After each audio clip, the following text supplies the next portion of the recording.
pour démarrer. Chaque minute, l'équivalent d'un camion poubelle de plastique est déversé dans les océans. Ça fait beaucoup. Océans et mers recouvrent 70% de notre planète et représentent 97% de l'eau sur Terre. Ils contribuent à la régulation du climat, nous nourrissent, abritent une biodiversité très importante. Or, l'élévation du niveau de la mer s'est accélérée ces dernières décennies en raison de la fonte accrue de la glace dans les régions polaires. Selon les dernières données de l'Organisation météorologique mondiale, le niveau mondial moyen de la mer est monté en moyenne de 4,5 mm par an entre 2013 et 2021, ce qui a de multiples conséquences, parmi lesquelles celle d'intensifier les cyclones tropicaux, de multiplier les tempêtes mortelles ou de redessiner les traits de côte, voire de faire disparaître des îles entières. Les courants marins sont perturbés et interagissent alors avec le climat en aggravant le dérèglement. Un continent de plastique, des microplastiques, de la surpêche, un trafic maritime sans fin, l'exploitation des ressources marines et sous-marines vont nous priver des équilibres induits par les océans et de la biodiversité qu'ils recèlent. Mieux les protéger est un impératif et c'est ce dont nous allons parler ce soir avec nos 5 invités. Alors, nous avons comme invité à côté d'Isabelle Vauconsant, donc Swan Baumier, donc, qui est chargée de plaidoyer à l'association Bloom. Il nous parlait de pêche et de surpêche. À côté, Marina Lévy, qui est biogéochimiste et qui va nous parler, entre autres, des équilibres, grands équilibres, ce qui règne sur notre planète Terre.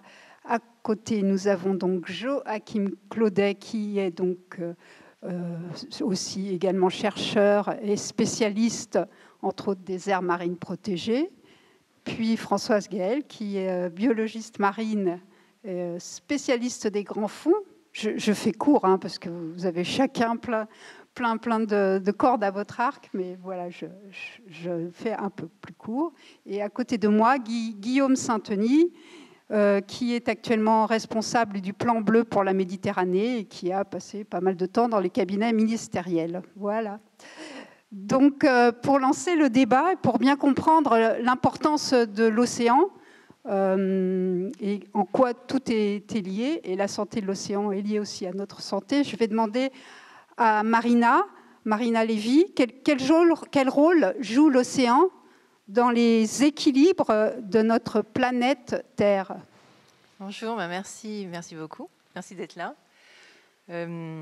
Peut-être avant de répondre à votre question, je vais vous dire d'où je parle, en fait, qui je suis et pourquoi j'ai la compétence pour répondre à cette question. Donc, je suis chercheuse à Paris dans un laboratoire qui s'appelle l'Océan, qui est un laboratoire d'océanographie et de climat, qui fait partie de l'Institut Pierre-Simon Laplace. Donc, on est un laboratoire, pardon, vous entendez mieux comme ça? Ici, voilà, c'est beaucoup mieux, effectivement. On est un laboratoire qui contribuons au scénario du GIEC sur le changement climatique, avec un focus sur la composante océan, qui est donc une des composantes du système qui va jouer sur la régulation du climat. Et donc, il y a plusieurs raisons pour lesquelles l'océan régule le climat. Et c'est, en particulier, le climat, c'est quoi? C'est ce qui se passe dans l'atmosphère, hein, c'est ce qu'on ressent sur Terre. Bon, ça pourrait aussi inclure ce qui se passe dans l'océan. D'ailleurs, ça inclut aussi ce qui se passe dans l'océan, mais là, on parle moins de climat quand c'est dans l'eau. Mais en tout cas, l'océan va échanger avec l'atmosphère des quantités physiques, de l'énergie, le vent qui va pousser les eaux, qui va faire qu'il va y avoir des cyclones, etc., de la chaleur, et de l'eau aussi, sous forme de pluie et d'évaporation, et du carbone et de l'oxygène. Et donc, tout ça, ça s'échange entre l'océan et l'atmosphère. Et c'est pour ça que, comme ce sont des éléments qui jouent sur le climat, et dont les échanges sont contrôlés par l'océan, c'est pour ça que l'océan joue énormément sur le climat. Alors, je vais vous donner peut-être 2-3 exemples pour illustrer ça. Le premier exemple, c'est que la planète reçoit plus de chaleur près de l'équateur qu'au pôle, et que l'océan et l'atmosphère vont tous les deux répartir cette chaleur entre l'équateur et les pôles, ce qui fait qu'en fait, les différences de température qu'on ressent à nos latitudes, le climat est un peu plus chaud que s'il n'y avait pas d'océan, parce qu'il a apporté une partie de cette chaleur. Donc on dit que l'océan, le transport de chaleur par l'océan entre l'équateur et les pôles, c'est à peu près le même que celui qui est fait par l'atmosphère. Donc ça, c'est déjà un premier rôle qui est vraiment important, naturel, hein. Et puis le deuxième rôle important, c'est que ça va cycler du carbone. Donc à l'état, je dirais, naturel, c'est-à-dire avant qu'il y ait une perturbation humaine, l'océan absorbe du carbone dans certaines régions et en recrache dans d'autres. Donc on était à un état où il y avait des échanges dans les deux sens. Ce qui n'a pas toujours été le cas par le passé, dans des passés très lointains. Il y a eu des variations de CO2 dans l'océan et dans l'atmosphère et des variations de climat dans le passé qui s'expliquent par ces variations d'échange de CO2 entre l'océan et l'atmosphère. Donc, à peu près en 1850, l'ère pré-industrielle, on avait un flux net nul de CO2 entre l'océan et l'atmosphère. Et puis, depuis que le climat a commencé à être perturbé par l'homme, que l'homme a commencé à émettre du CO2 dans l'atmosphère en utilisant et en brûlant des énergies fossiles, et que ce CO2 s'est accumulé dans l'atmosphère, eh ben, l'océan nous a protégés en fait un petit peu du changement climatique en cours, en absorbant de manière excédentaire un quart de ce CO2 qu'on avait émis dans l'atmosphère. Et également, il a joué un autre rôle pour nous protéger, c'est qu'il a absorbé 90% de l'excédent de chaleur qui s'est accumulé dans le système Terre du fait de nos émissions de gaz à effet de serre. Donc ça a été un véritable effet tampon permis par l'océan. Et puis ensuite, bon, on va y revenir un peu par la suite, je ne vais pas prendre toute la parole tout de suite, mais après, vu que ça joue un rôle sur tous les cycles du carbone, de l'oxygène, de l'azote, en fait, tous les courants dans l'océan permettent de faire pénétrer le carbone à l'intérieur et puis de le faire ressurgir dans d'autres régions.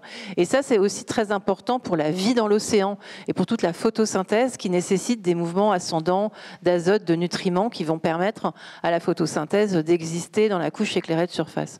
Donc, c'est vraiment une machine très dynamique, l'océan, avec des transports, des courants, des échanges à l'échelle planétaire. Ce qui va se passer, par exemple, dans l'océan austral, c'est un endroit où de l'océan où il y a particulièrement une pénétration de carbone qui est importante, une pénétration de chaleur qui est importante. Et ce qui se passe dans l'océan austral, ça va influencer le climat à l'échelle de l'ensemble de la planète. Donc c'est une véritable machine qui est en train de se gripper un petit peu parce que en se réchauffant, en accumulant cette chaleur et cet excédent de CO2, il a ces équilibres qui se modifient profondément actuellement. Donc on commence à assister à des grosses modifications de cette machine planétaire. Merci. Françoise Gaille, vous êtes un peu à l'origine de la plateforme Océan Climat qui réunit la société civile, des aquariums, des associations, des chercheurs. Pourquoi cette plateforme? Pourquoi avez-vous voulu montrer que l'océan était important? Comment faire comprendre que l'océan, qui dans l'histoire était quelque chose d'un peu lointain, les navigateurs allaient sur l'océan, mais comment faire comprendre que finalement ça concerne tout le monde? Alors en fait, la plateforme Océan Climat est née... D'accord. Ah, c'est mieux. Donc cette plateforme est née en fait de la suite d'un mouvement qui a été extrêmement important en France, qui est dû au Grenelle de la mer. Ce Grenelle de la mer, c'était dans les années 2008-2009, a permis à une communauté diverse, océans, de se rencontrer entre tous les acteurs. Et ça a été un moment assez important parce qu'il y avait eu le Grenelle de l'environnement qui était, comme d'habitude, très axé sur les agro-écosystèmes, sur les phénomènes terrestres, sur les terres submergées, mais il n'y avait pratiquement rien sur l'océan. Et donc c'est pour ça qu'il y a eu ce Grenelle de la mer qui a vraiment scellé un esprit commun et fait prendre conscience à plein d'acteurs de la mer qu'il y avait un enjeu qui était sous-estimé dans l'ensemble des secteurs. Les chercheurs, moi j'ai fait ma carrière au CNRS, les chercheurs étaient évidemment étonnés toujours de l'importance que pouvaient avoir les phénomènes terrestres et le silence qui accompagnait les phénomènes océans. Donc ça c'est le cadre et on a eu une opportunité. C'est vrai qu'au niveau du CNRS il y a eu aussi le lancement de Tara Océan, qui a été un grand moment. Vous pouvez préciser? Oui. Et puis est arrivé un scientifique qui s'appelle Eric Karsinti, que j'ai connu, on était dans le même labo longtemps avant à Ivry, qui était à l'EMBL, qui est une infrastructure européenne sur la biologie cellulaire et moléculaire, qui était un voileux. Donc ça veut dire qu'en fait, il avait fait sa carrière dans le domaine académique sur tout ce qui était la structure du vivant, le fonctionnement macromoléculaire, etc. Mais il aimait la mer et il n'avait jamais réussi à lier sa passion de la biologie et du vivant avec sa passion de la mer. Alors que quand on s'est connus, moi j'étais déjà dans l'océan et à ce moment-là, on découvrait les sources hydrothermales et ça paraissait quelque chose de magnifique. Et donc on s'est retrouvés 10, 20 ans après à imaginer le premier tour du monde par Darwin au bord du Beagle. Et on voulait refaire ce tour du monde en explorant la biodiversité, mais avec une âme de biologiste, c'est-à-dire en fait cellulaire et moléculaire. Et c'était un grand moment où tous les deux, on a, avec quelques autres, imaginé pousser un projet de recherche avec un nouveau concept, avec un navire qui n'était pas gros, qui était économiquement intéressant, qui était environnementalement vertueux. Et ça a marché. Donc voilà, ça a été une rencontre. Et c'est à la suite de Tara qu'on a vraiment imaginé aussi sauter sur l'opportunité du climat, du thème climat et de la COP21 pour préparer un an avant la COP21 en ayant une idée en tête. On a eu 20 COP auparavant où il n'y avait rien sur l'océan, on ne parlait que des forêts, et on voulait faire de la COP21 la première COP où on allait parler de l'océan. Alors voilà pourquoi la plateforme a été créée. D'accord. Merci. Donc, on y reviendra tout à l'heure, mais déjà, on voit donc cette biodiversité marine que finalement on connaît assez peu, qu'on découvre tous les jours. Et puis, ce qui aussi est important aujourd'hui, c'est ce changement climatique. Et est-ce qu'on pourrait définir les effets du changement climatique sur l'océan ? Peut-être Marina, vous voulez, quels sont... Ou Joachim, qui... Je vais vous parler des effets du changement climatique sur l'océan. C'est vrai que c'est un peu ma spécialité. Donc, ce que je vous disais tout à l'heure, hein, c'est que oui, ce qui va se passer dans le changement climatique, c'est qu'il y a de la chaleur excédentaire qui est là, et il y a du CO2 excédentaire qui vont pénétrer dans l'océan. Donc le CO2 excédentaire qui pénètre dans l'océan, ce que ça fait, c'est très simple, ça acidifie l'océan parce que c'est un acide qui va se dissoudre dans l'eau, donc ça rend l'océan plus acide. Donc là, en une trentaine d'années, l'océan a gagné 30% d'acidité. Alors c'est pas homogène, hein, mais en moyenne, à l'échelle du globe, il a gagné 30% d'acidité. Ça a certains effets sur certaines espèces qui ont des coquilles calcaires, hein, parce que ces coquilles calcaires résistent mal dans les cas d'acidité. Donc on peut penser aux moules, aux coques, aux bivalves comme ça, et puis aussi à certaines petites espèces de phytoplancton qui sont importants, comme les coccolithophores, qui sont peut-être moins connus, et les coraux. Et quoi ça, les coccolithophores, ils sont importants pourquoi ? Ils sont importants pour la chaîne alimentaire, parce qu'ils vont alimenter du zooplancton, etc. Donc ils font partie du paysage. Et chacun joue son rôle dans ce paysage marin où il y a énormément de diversité. Donc ça, c'est le premier effet, c'est l'acidification. Après, le réchauffement, il va avoir deux effets déjà physiques. Le premier, c'est de faire fondre les glaces. Et le deuxième, c'est de faire dilater les eaux. Donc ces deux effets combinés conduisent à l'élévation du niveau de la mer. Là encore, donc l'élévation du niveau de la mer, c'est une vingtaine de centimètres depuis le début du XXe siècle. Donc c'est quand même assez important déjà. C'est lié à moitié à la fonte des glaces et à moitié à cette dilatation thermique.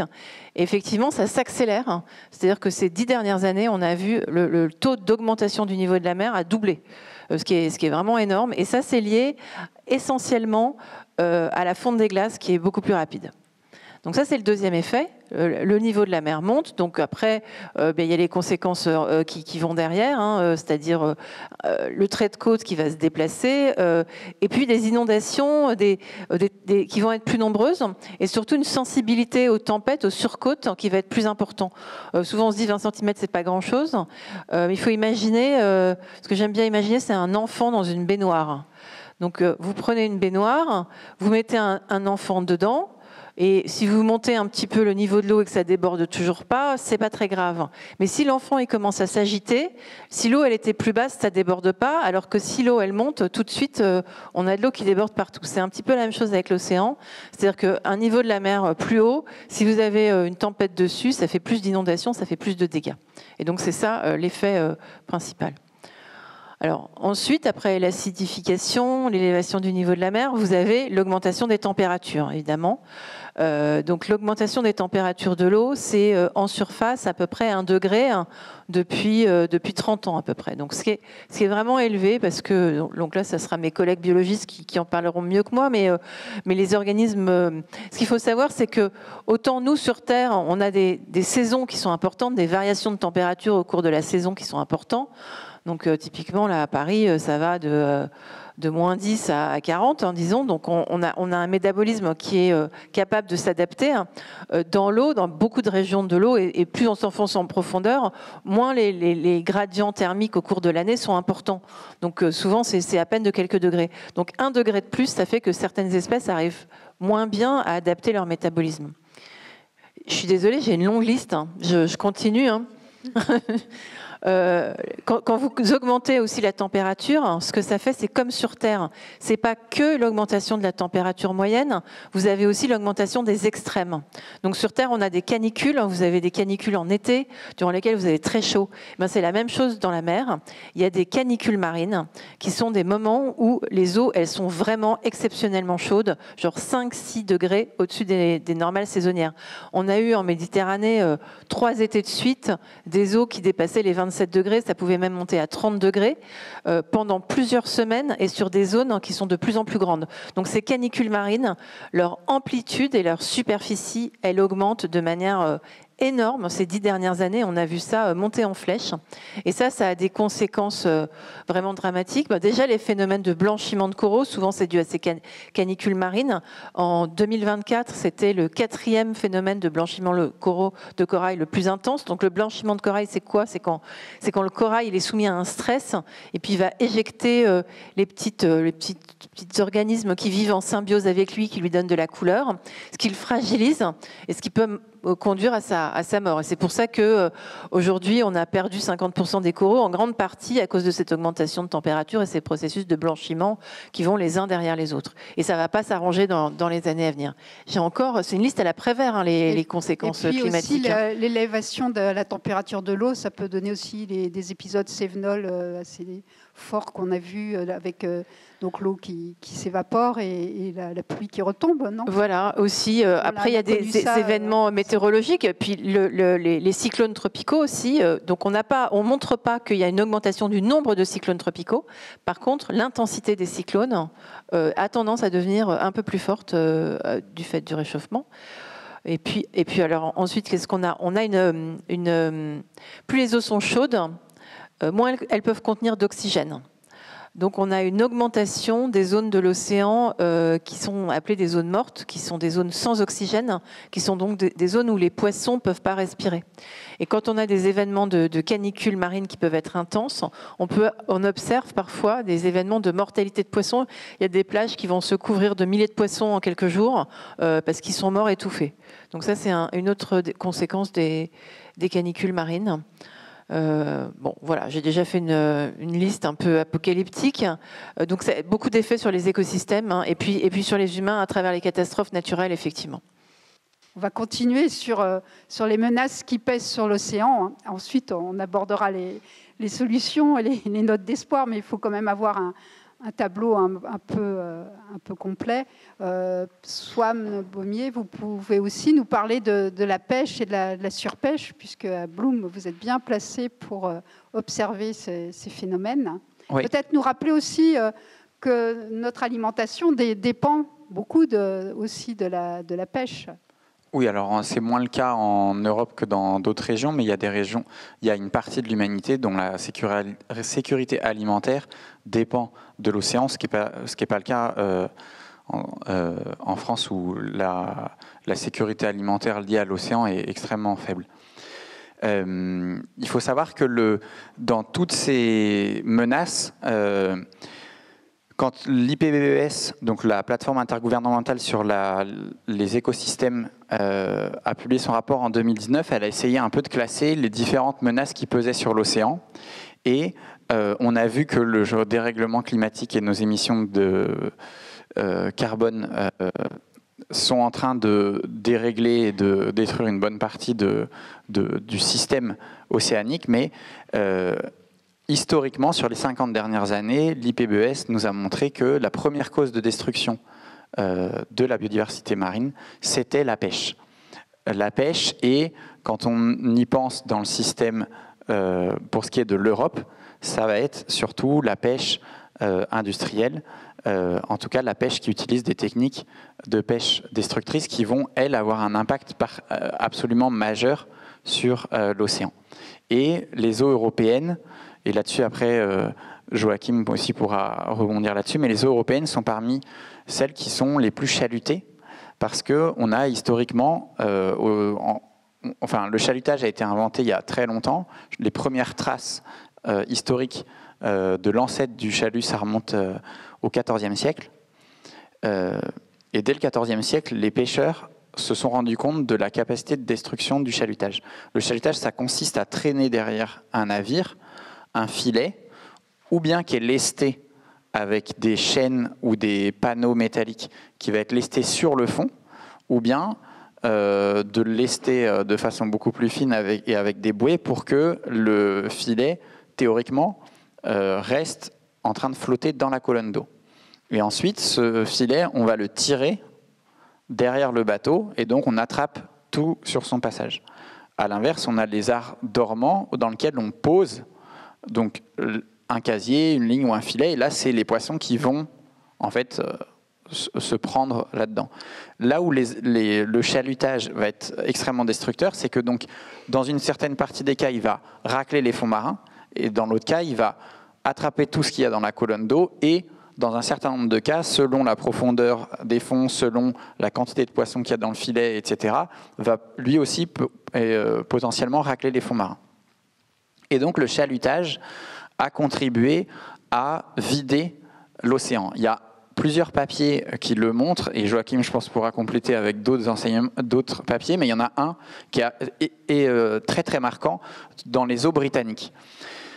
Il y a une recherche qui a été menée en se disant, on regarde un bateau dans les eaux britanniques qui opère avec la technologie, tout ça, des années 1880-1890. Et on s'imagine qu'on reprend ce même bateau et on le met dans les mêmes eaux britanniques aujourd'hui. Et on se rend compte que ce même bateau, là où il pêchait 100 kilos, il ne va plus en pêcher, je crois que 5 ou 6 de kilos. C'est-à-dire qu'on a littéralement vidé, en l'occurrence les eaux britanniques, de toute leur richesse. Et la biomasse, donc, s'est complètement effondrée. Et la question, aujourd'hui, quand on parle de tous ces problèmes-là et du fait qu'on a vidé l'océan, puisque par exemple pour les poissons prédateurs, on a vidé l'Atlantique Nord de plus de 90% de la biomasse de poissons prédateurs. Quand on parle de ça et du fait qu'il faut restaurer la biomasse et la richesse de la vie dans l'océan, les lobbies industriels vont nous dire mais avec la politique commune de la pêche, c'est bon, c'est stable.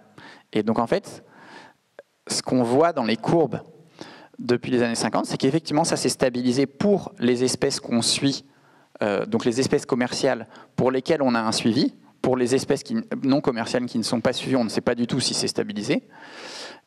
Et surtout, elles se sont stabilisées globalement à des niveaux historiquement bas, mais donc très très bas, vu qu'il y en a 90% de la biomasse qui a disparu. Et tout l'enjeu, c'est de savoir si, enfin un des enjeux, parce qu'il y en a beaucoup, il y en a de nombreux, c'est est-ce qu'on est capable de restaurer la biomasse pour revenir à des niveaux de vie marine plus importants, et aussi est-ce qu'on est capable d'arrêter d'utiliser les techniques de pêche les plus destructrices dans tout ou partie de l'océan, parce que à force de racler par exemple les fonds marins, on est en train de saper les bases sur laquelle repose la vie marine. Et donc, je vais m'arrêter là, mais après, sans aller dans tout le cas de Terre-Neuve et de la pêche au cabillaud, mais à force de détruire, tout à coup, on a un point de bascule qui pourrait être enclenché, et à ce moment-là, tout s'effondre.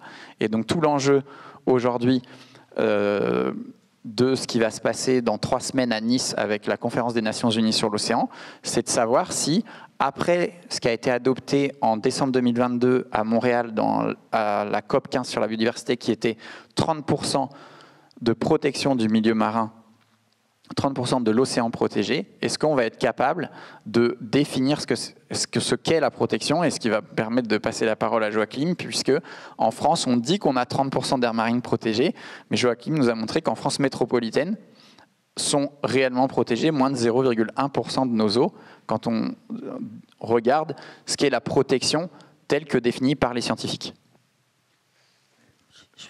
Ouais, je voulais poser une question, mais en fait, ça fait vraiment la transition, ma question. Est-ce que vous êtes au courant, tous les deux, vraiment, je ne sais pas du tout mon domaine, là, pour le coup, quelle est la pression au niveau surfacique? Je veux dire, quelle est la surface de l'océan? Alors, en fonction de la profondeur, j'imagine, qui est abîmée par le chalutage de manière quotidienne, par exemple.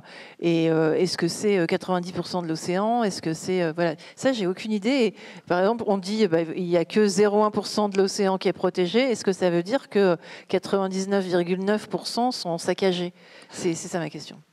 Oui, alors nous on a un chiffre, alors il y a plein de chiffres mondiaux, et il y en a un sur l'empreinte spatiale de la pêche au niveau de l'océan mondial qui est plusieurs fois celui de l'agriculture, mais je ne veux pas dire de bêtises sur le facteur.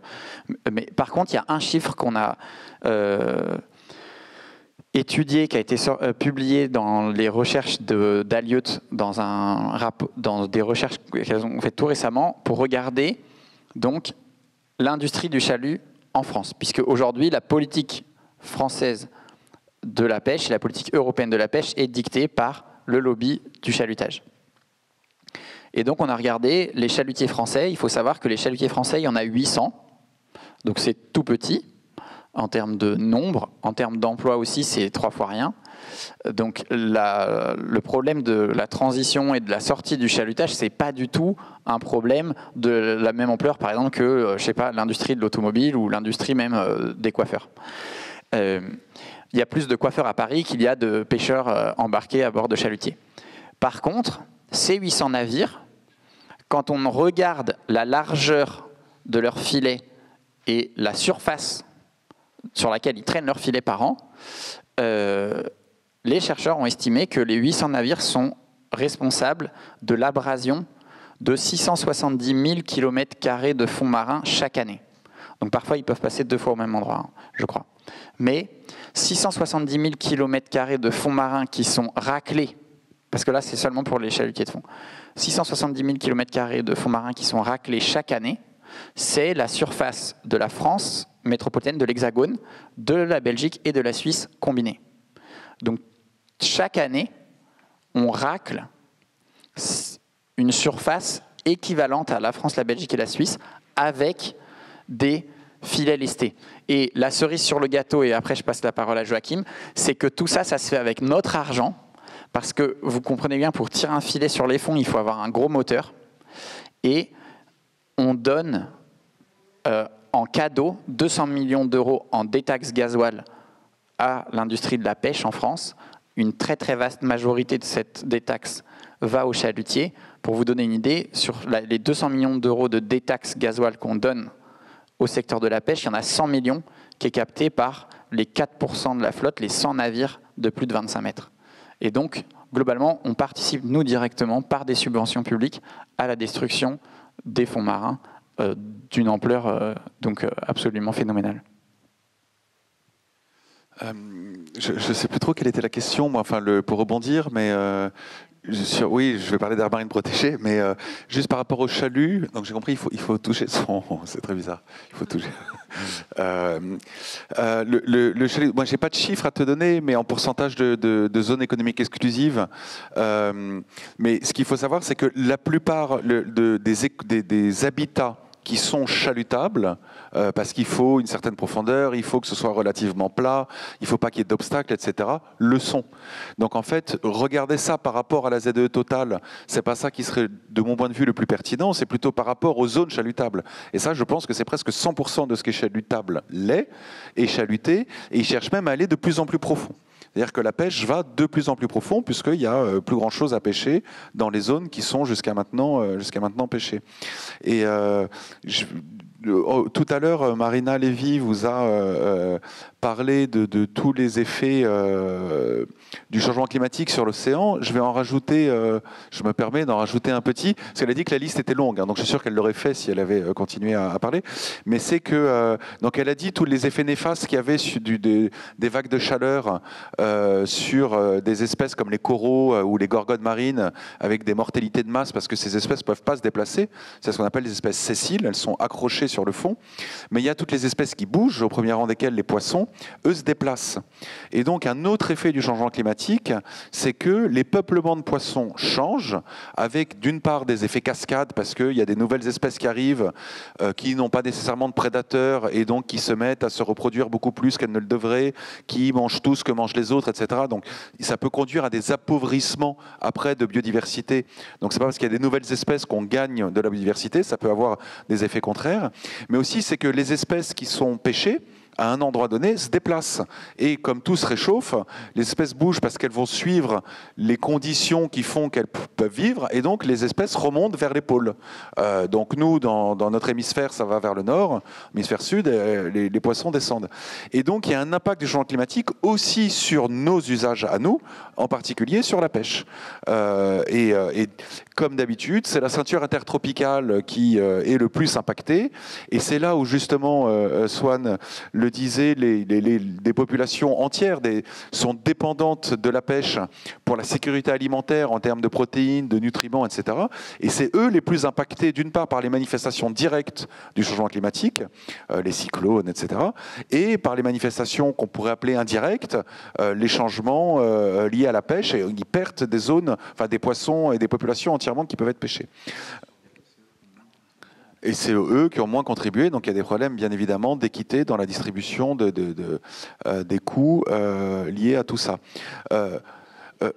Et qui sont les plus soumis à la pêche illégale, etc. Donc, une autre chose que je voulais dire puis je vais arriver aux aires marines protégées, mais une autre chose que je voulais dire sur les poissons, ils ont une chose de particulier par rapport à la plupart des espèces animales qu'on connaît, c'est qu'elles ne cessent jamais de grandir.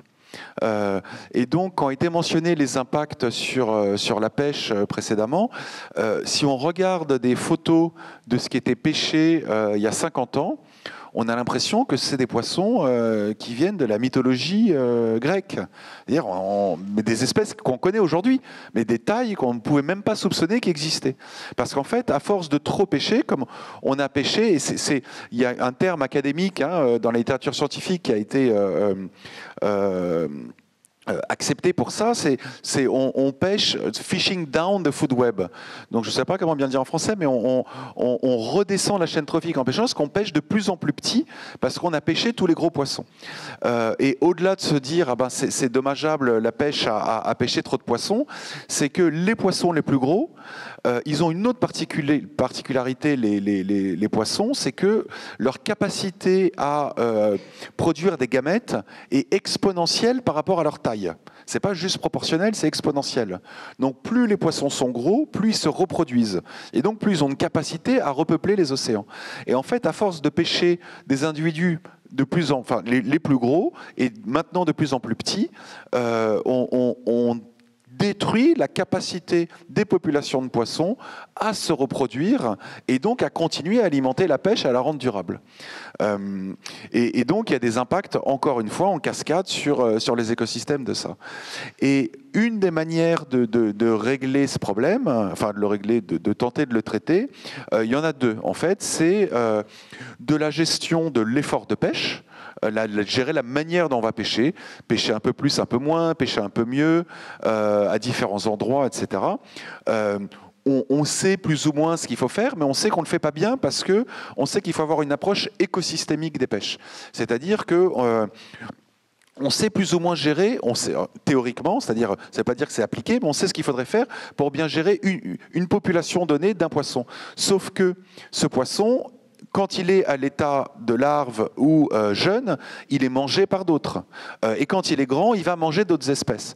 Et donc, en fait, ça ne marche pas de gérer bien une population d'une espèce, un stock, comme on dit. Il faudrait gérer un écosystème, parce qu'il y a des interactions entre tout le monde. Et on a énormément de mal à le faire. Donc, même si on avait toutes les informations nécessaires et qu'on pouvait les mettre en place et les faire respecter, c'est extrêmement difficile. Mais il faut le faire de toute façon. Et il y a une autre manière de gérer tout ça, c'est par une gestion spatialisée, et c'est par ce qu'on appelle des aires marines protégées, dont l'objectif est la conservation de la biodiversité. Et c'est des zones où en fait on va éliminer la mortalité par pêche, comme on dit, c'est-à-dire on va enlever l'extraction de ressources, on va éliminer la pêche à un endroit. Et c'est une pratique qui est connue ancestrale, qui était mise en place par les pêcheurs eux-mêmes. Les prud'homies de pêche qui viennent du Moyen-Âge en France faisaient ce qu'ils appelaient des cantonnements de pêche. Les cofradillas, l'équivalent en Espagne. Il y a les zones Raoui en Polynésie, les zones tabous en Mélanésie. Donc toutes les civilisations qui pêchent avaient cette pratique-là, qui savaient que si on ne pêchait pas à un endroit, justement le poisson va grandir, puisqu'il ne cesse jamais de grandir, et il va plus se reproduire et va réalimenter les zones de pêche alentour. Donc on sait que les aires marines protégées, ça marche, puisqu'on avait des preuves scientifiques et c'était consolidé dans la littérature. Et du coup, c'est devenu un outil consacré dans les négociations internationales pour la conservation de la biodiversité. Et donc, il y a différentes cibles, différents objectifs de couverture en aires marines protégées. Et donc, les États se sont mis à faire des aires marines protégées, mais ils n'ont pas fait le type d'aires marines protégées qui était avant, ce qu'on connaissait auparavant, qui étaient des zones où on ne pêchait pas. Ils se sont dit, aires marines protégées, on va faire des zones qu'on va appeler aires marines protégées, mais on va faire des choses différemment. Parce que, et ce n'était pas forcément pour être roublard, peut-être que l'intention était là, on va dire, en faisant autrement, on va quand même réussir à conserver la biodiversité. Donc, les scientifiques dont je fais partie, on s'est dit, alors, il y a de plus en plus de ces zones-là, mais on ne les connaît pas bien. Il faudrait déjà d'abord les catégoriser. Nous, les scientifiques, on adore faire des typologies, c'est-à-dire faire des catégories, parce que tout est différent, donc il faut un peu regrouper les choses pour savoir ce qu'on peut attendre de chacune des catégories. Donc, on a fait une typologie de ces aires marines protégées en fonction de ce que nous, on a appelé le niveau de protection, et qui est en fait le contraire du degré de réglementation, du niveau de réglementation. C'est un peu plus compliqué que ça, bien sûr, le niveau de protection, parce que ça prend en compte non pas uniquement ce qui est autorisé ou pas, mais l'impact sur les espèces, en termes de taille et en termes d'extraction d'espèces, et sur les habitats de chacune des activités. Donc c'est comme ça qu'est construit les niveaux de protection. Et donc on a établi cette classification qui n'existait pas, et on a vu que le gros de ce qui était mis en place était dans des niveaux de protection très faibles. Et la deuxième chose qu'on a faite, c'est qu'on a regardé dans la littérature, dans la connaissance scientifique, toutes les évaluations qui avaient été faites des aires marines protégées, et on a relié ça à leur niveau de protection. Et on s'est rendu compte que ce qui fournit des bénéfices, les aires marines protégées, dont je vais vous parler juste après, c'est les niveaux, parce que je me rends compte que je ne l'ai pas fait, c'est les niveaux de protection les plus élevés. Et en fait, c'est plus on va limiter les impacts humains, ça paraît un peu du bon sens, hein, mais il fallait le démontrer, plus on va limiter les impacts humains, plus il va y avoir des bénéfices. Et ce qui est intéressant, c'est que c'est la même chose pour la pêche, c'est-à-dire que plus on va avoir une zone où il y a une contrainte forte sur la pêche et où, voire il n'y en a pas du tout, plus à l'extérieur, ça va bénéficier à la pêche. Et donc, en fait, dans une aire marine protégée qui marche, qu'est-ce qu'on observe? C'est que les poissons grandissent, ils sont donc plus nombreux, il y a plus de biomasse, qui est le poids du vivant, ils se reproduisent plus, donc ils sont plus nombreux. Et donc, il y a des effets bénéfiques sur la biomasse, sur la biodiversité, sur la richesse, sur les habitats, puisqu'ils sont plus détruits, donc les habitats se régénèrent. Tout ça, ça concourt à ce qu'il y ait encore plus de biomasse. Et ensuite, il y a un effet de débordement, puisque tout va bien à l'intérieur, mais donc il y a plus de compétition pour la nourriture, pour l'espace. Il y a des effets qu'on appelle de densité-dépendance. Les poissons plus gros vont avoir besoin d'un territoire plus grand, ils vont chasser des un peu plus petits, qui eux vont chasser des un peu plus petits, etc. Et donc il va y avoir un effet de débordement qu'on appelle le spillover. Et donc les poissons vont se déplacer à l'extérieur et les œufs et ensuite les larves vont être exportés par les courants. Donc il y a des bénéfices sur la pêche à l'extérieur. Ensuite il y a des bénéfices socio-économiques puisque des plongeurs qui vont venir, c'est un outil de développement du territoire. Donc il y a des bénéfices économiques pour les collectivités locales. Ensuite, en protégeant des habitats qui peuvent être impactés par des activités destructrices comme les coraux ou les herbiers de Posidonie, on protège des habitats qui permettent de diminuer l'intensité de la houle et donc ça va permettre de diminuer l'érosion côtière. Ça, c'est important. En protégeant des écosystèmes qui permettent de capter du carbone, ça permet aussi de maintenir le rôle que peut jouer l'océan dans la captation du carbone, dans ce que nous a très bien expliqué Marina tout à l'heure. Et comme c'est une gestion spatialisée d'un écosystème, c'est des gens ensemble qui décident de comment fonctionne un territoire, et ça permet aussi ce qu'on appelle dans notre jargon scientifique et souvent en anglais stewardship. On n'a pas un bon mot, je trouve, en français, mais la destinée commune d'un endroit, et donc ça permet une meilleure cogestion, une meilleure gouvernance de ces espaces.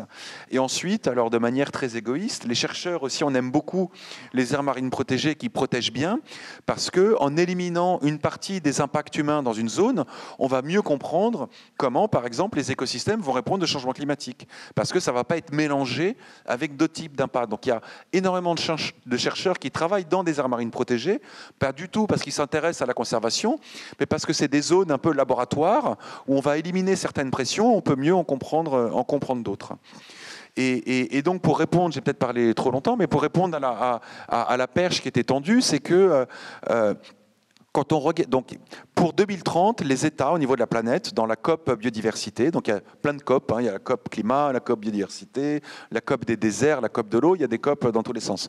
Il y a une COP biodiversité, les États sont engagés à protéger 30% de l'océan par des aires marines protégées. Quand on regarde au niveau mondial, on est à 8%. Et si on regarde ces 8% en détail, il y a un quart qui sont uniquement déclarés par les États qui n'existent absolument pas.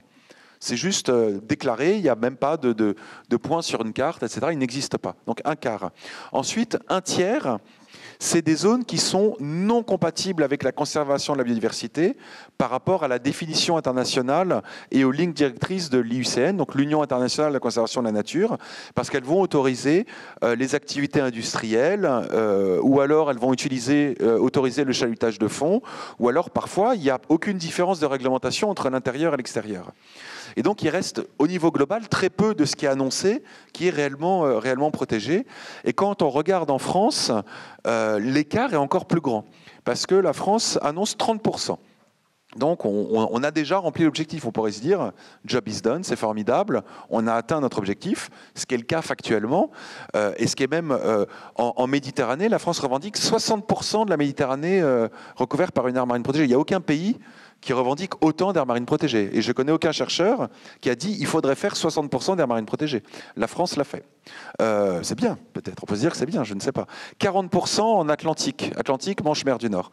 Mais quand on regarde ça, donc sur les 60% de ce qui est déclaré, il y a 0,1% qui est des aires marines protégées avec des contraintes. Donc des aires marines protégées qui peuvent fournir des bénéfices. Donc il y a un réel écart entre ce qui est déclaré et ce qui est réellement fait. En Atlantique, Manche-Mer du Nord, donc 40% déclaré, et là où il y a des contraintes, c'est 0,01%. Donc on est extrêmement loin d'utiliser l'outil aire marine protégée pour ce qu'il est vraiment censé faire, qui est de conserver la biodiversité.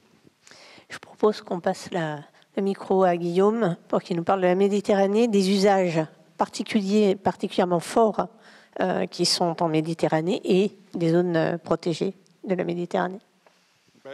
Oui, alors peut-être pas seulement parler des zones protégées et de la pêche, parce qu'il y aura beaucoup d'autres sujets que la pêche qui seront abordés à l'UNOC, dans la mesure où peut-être l'idée c'est quand même, je crois, d'essayer d'expliquer un peu les différents problèmes qui se posent sur l'océan et dans les mers.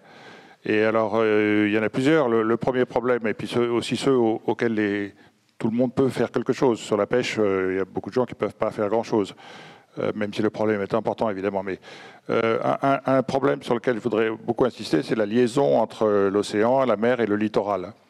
D'abord parce que la plupart des pollutions qu'on retrouve en mer viennent de la terre, c'est ce qu'on appelle la pollution tellurique.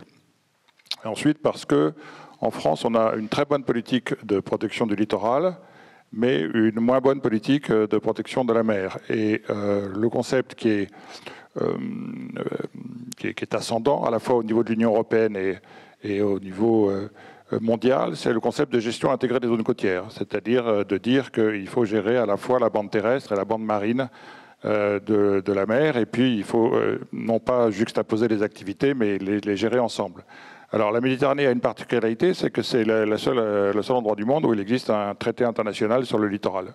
Le protocole gestion intégrée des zones côtières de la Convention de Barcelone. La Convention de Barcelone étant la première convention sur les mers régionales qui a été signée en 1976.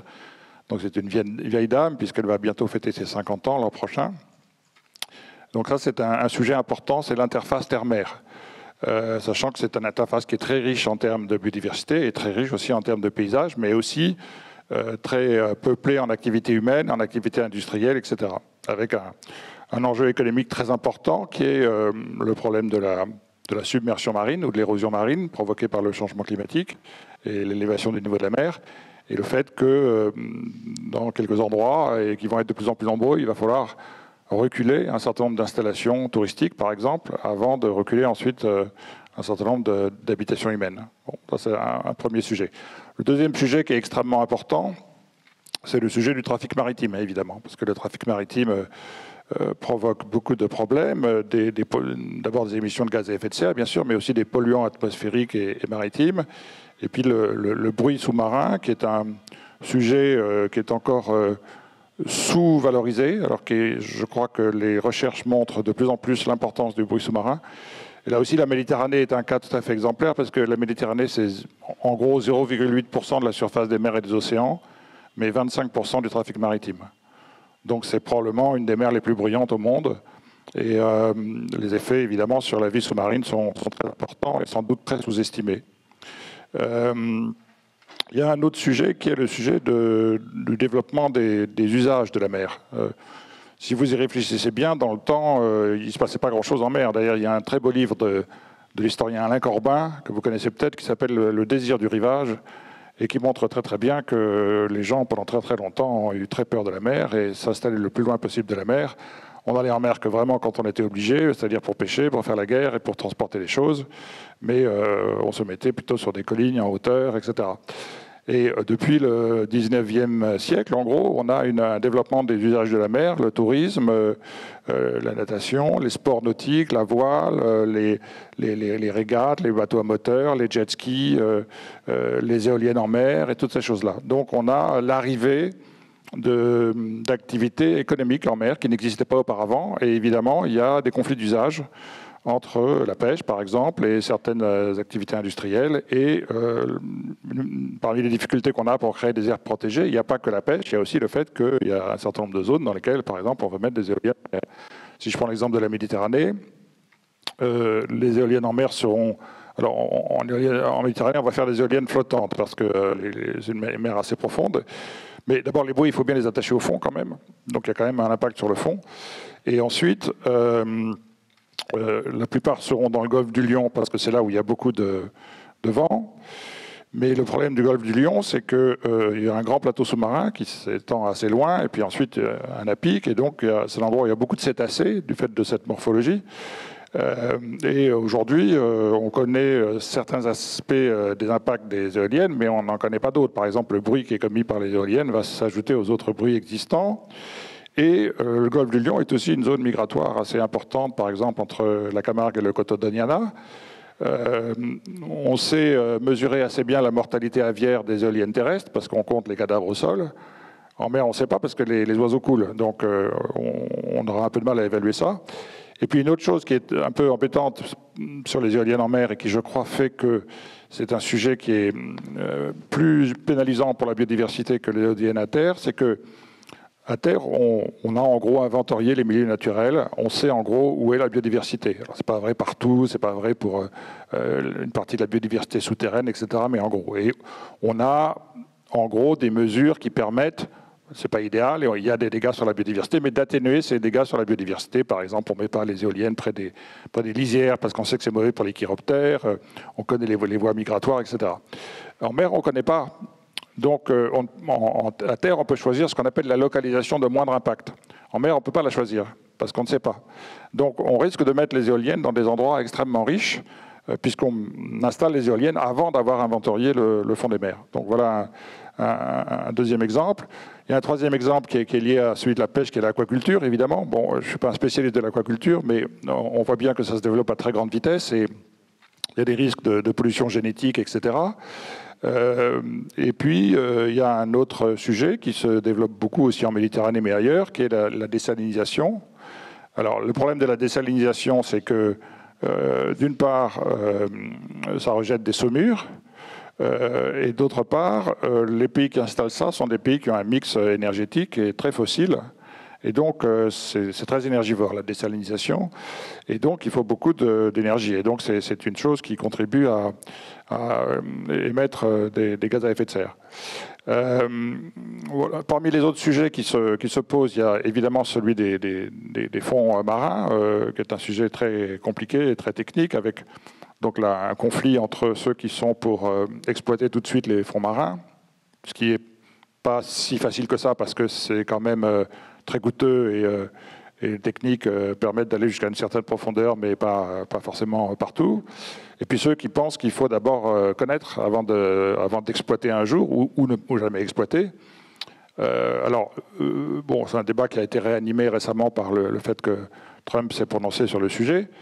Mais le point que je voudrais faire, c'est que, là je parle sous le contrôle des biologistes qui connaissent ça mieux que moi, mais plus on descend, plus on arrive dans des endroits qu'on ne connaît pas, et où on trouve des mécanismes de vivants qui sont très surprenants, avec des espèces qui arrivent à vivre dans l'obscurité totale, dans des endroits où il y a où en théorie la vie est très difficile, etc. Donc, il y a une chose qui est absolument certaine, c'est que plus on va découvrir ces fonds marins, ces grands fonds, plus on va trouver dans ces espèces des moyens d'améliorer la santé de l'humanité.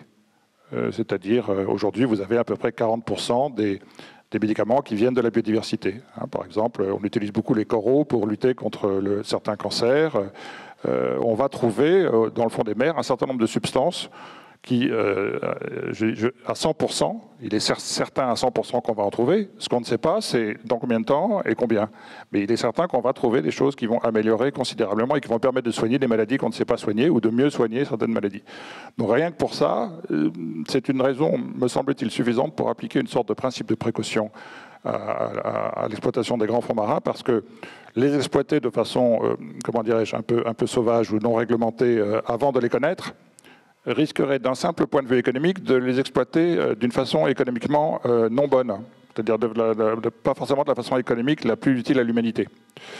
Voilà. Alors, la Méditerranée, évidemment, est une mer très, très particulière parce que c'est une mer assez fermée, donc avec une eau qui se renouvelle peu.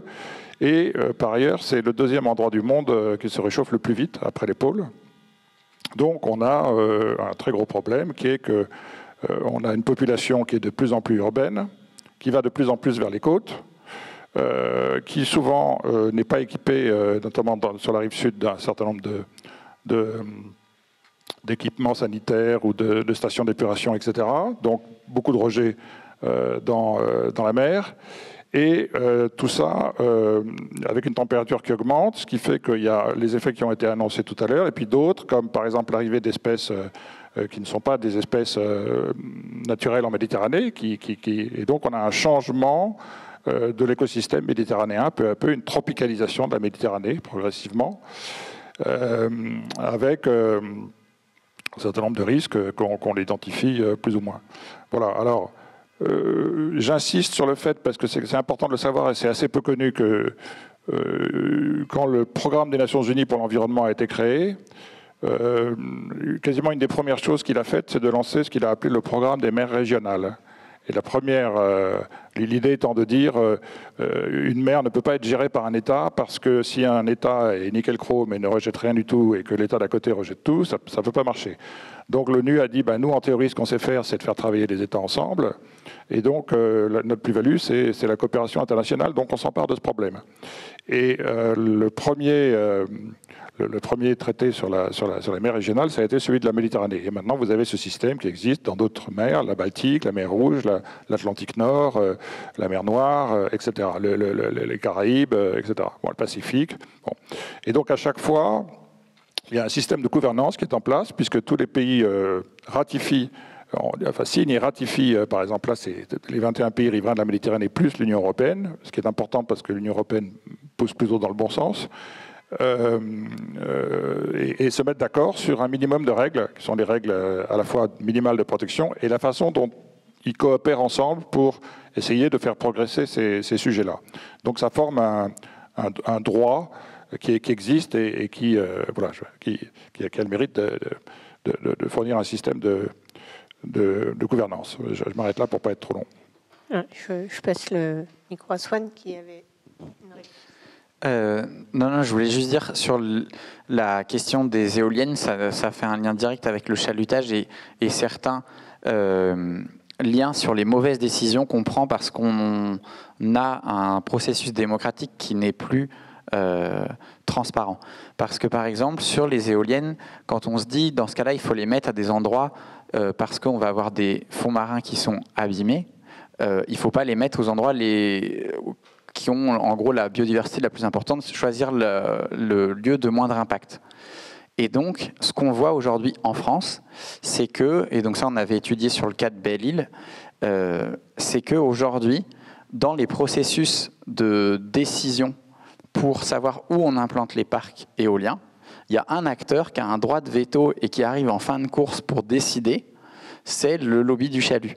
Parce qu'on peut se dire, si on a des endroits où il y a tout qui a été la biodiversité a été très largement abîmée et d'autres où la biodiversité a été préservée, autant choisir entre les deux l'endroit où la biodiversité a été la plus abîmée.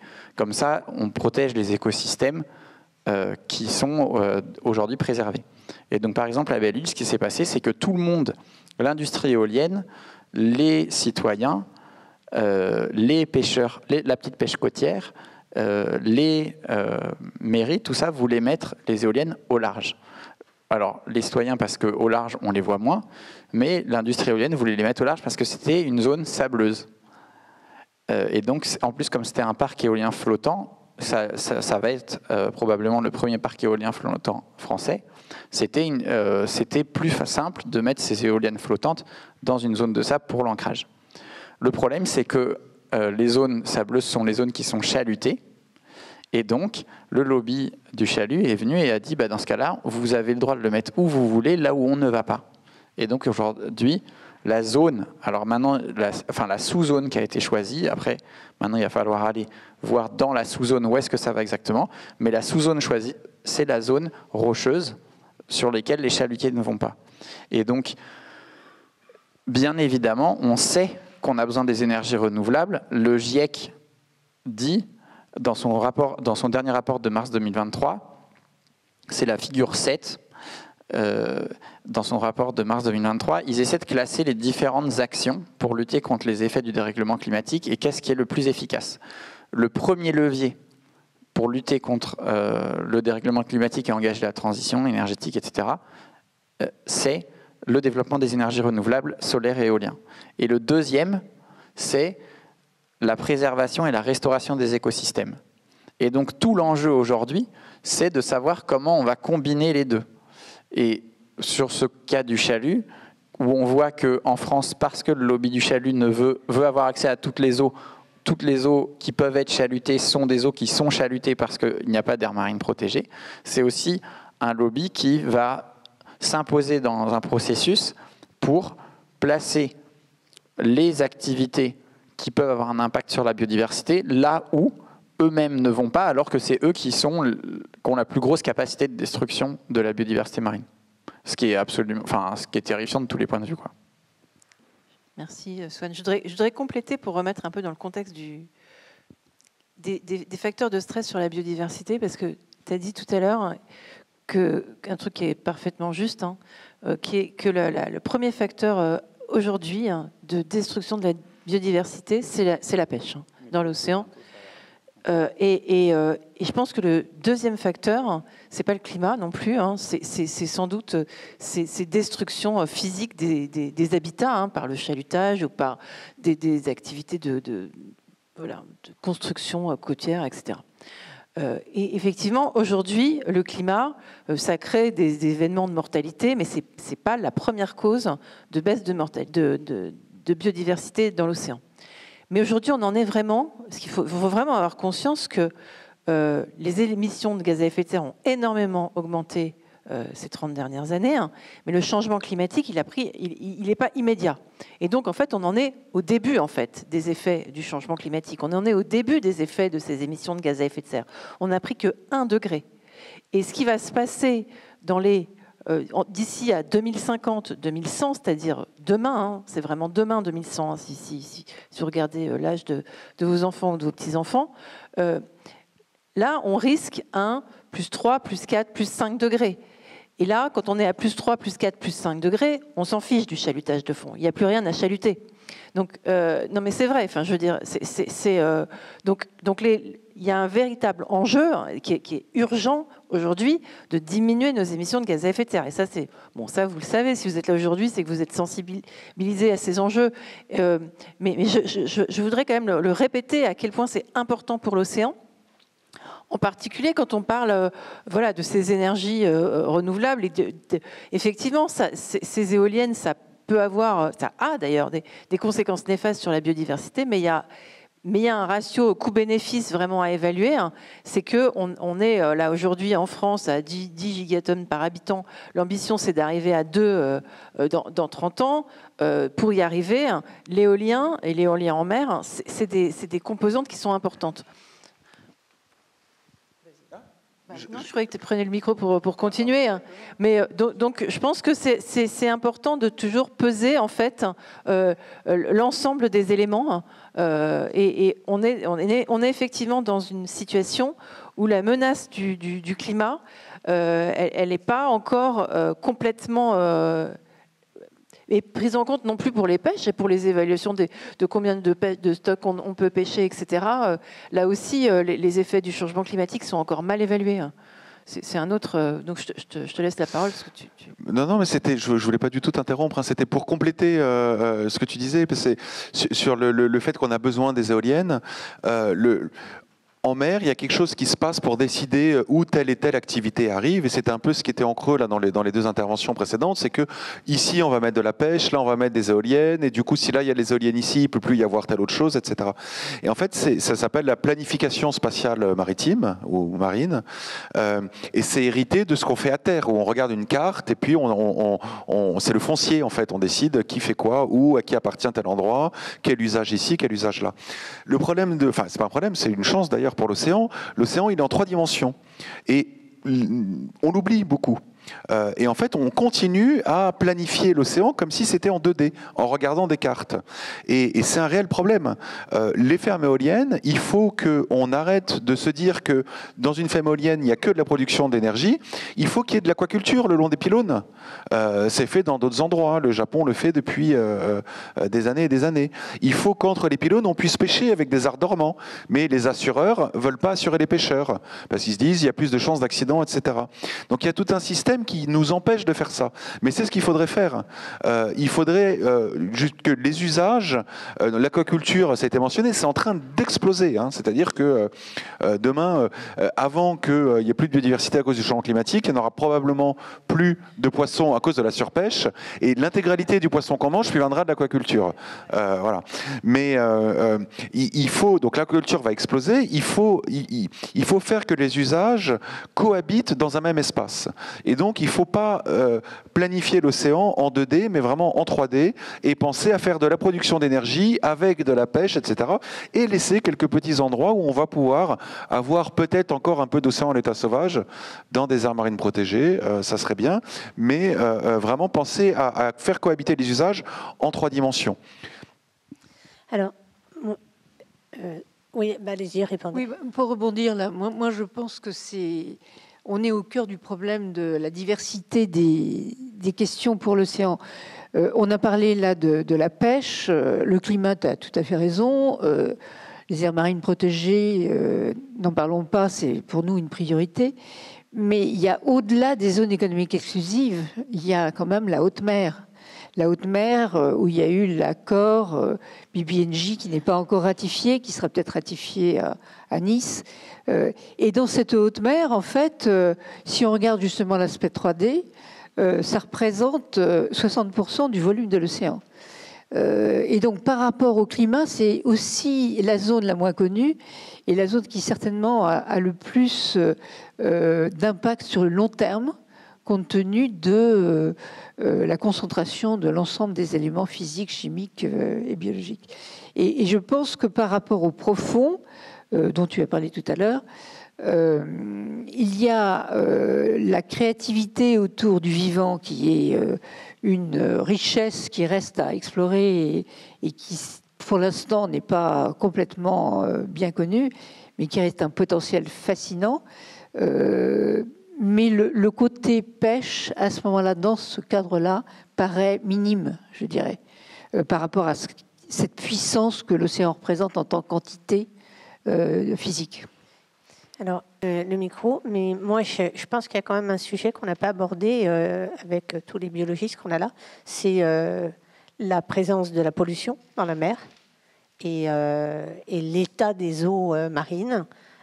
Et puis tout ce qui concerne l'extraction, et en particulier l'extraction des fossiles en pleine mer. Oui, alors l'extraction des fossiles, je pense que c'est la base du problème du dérèglement climatique. Donc, moi, ce que je voulais dire, c'est sur BBNJ, il faut se rendre compte que c'est un traité qui est extrêmement important pour plein de choses. Mais par exemple, sur la pêche, 90% de ce qu'on extrait de la mer est extraite dans les zones économiques exclusives. Plus de 90%. C'est-à-dire que le traité sur la haute mer, c'est un traité qui va gérer... Alors, il y a deux choses dans le traité sur la haute mer. Le premier, c'est que la plupart de la pêche a lieu dans les zones économiques exclusives. Ça veut dire que tout ce qui va avoir... En gros, la très vaste majorité des problèmes liés à la pêche ne vont pas être traités dans BBNJ parce que c'est dans les États que ça se passe en très vaste majorité. Et l'autre problème, c'est qu'après, il y a une énorme complexité qui va arriver pour gérer la pêche en haute mer, parce que la pêche en haute mer est gérée par d'autres traités dans les organisations régionales, les organisations régionales de gestion des pêches. Et donc, c'est un processus qui va être extrêmement long. Et je voulais revenir sur ce que tu disais sur l'urgence climatique. Le point sur ce que j'avais sur les éoliennes et le chalutage, c'était vraiment un problème de démocratie dans comment on gère et comment on met en œuvre un principe d'optimisation dans la cartographie des usages. Parce qu'il est bien évident qu'on ne peut pas aujourd'hui nier l'urgence absolue de sortir des fossiles. Et là-dessus, nous, on travaille aussi, avec Bloom, on a monté une grande coalition citoyenne pour la protection de l'océan. Et nous, à Nice, on a 3 grandes priorités. La première, c'est avoir en France et en Europe et dans le monde 30% de vraies aires marines protégées dans lesquelles on interdit soit toute la pêche dans les zones de protection stricte, soit toutes les techniques de pêche destructrices comme le chalutage dans 30% de nos eaux. La deuxième, c'est qu'on engage la transition du secteur de la pêche, puisque c'est la première cause de destruction. Donc, engager la transition en interdisant les méga chalutiers dans les eaux côtières et en arrêtant de subventionner le gasoil, parce que ça, c'est un consensus scientifique international, c'est que la première chose à faire pour le dérèglement climatique, c'est déjà d'arrêter de donner des subventions publiques aux énergies fossiles, ce qu'on fait quotidiennement dans la pêche, les fameux 200 millions d'euros qui nous servent à chaluter. Et la troisième chose qu'on demande, c'est que la France s'engage en faveur d'un traité de non-prolifération des énergies fossiles. Le GIEC, l'Agence internationale de l'énergie, tous les scientifiques nous disent que si on veut rester espéré, sachant que la cible, selon James Hansen et d'autres, est déjà est déjà dans le rétroviseur des 2 degrés, mais si on veut espérer, en tout cas, de toute façon, chaque dixième de degré compte, donc pour garder les émissions le plus bas possible, il faut ne plus rien ouvrir dans les projets fossiles, gaz, pétrole et charbon. Or, aujourd'hui, on continue à en ouvrir. La loi Hulot, qui est une loi pionnière dans le monde, fait qu'on ne peut plus ouvrir de nouveaux champs, de nouveaux projets fossiles sur le territoire français, mais on a encore Total, Vallourec, Technip, et on a encore les banques françaises, la BNP, la Société Générale, etc., qui participent au financement et au développement de nouveaux projets fossiles de par le monde. Et donc, c'est ces 3 sujets-là qu'il faut prendre ensemble. Et il y a un problème, un éléphant dans la pièce, qui n'est pas nommé à UNOC, qui est notre grand problème, c'est qu'on parle du climat et de la biodiversité. On va parler de climat et de biodiversité à Nice, mais on ne va jamais parler des responsables de la destruction du climat et de la biodiversité, puisqu'il n'y a aucun panel qui s'intéresse directement en les nommant au lobby de la pêche industrielle, au lobby de la pêche et au lobby des énergies fossiles. Et donc c'est ça que nous on essaie de porter.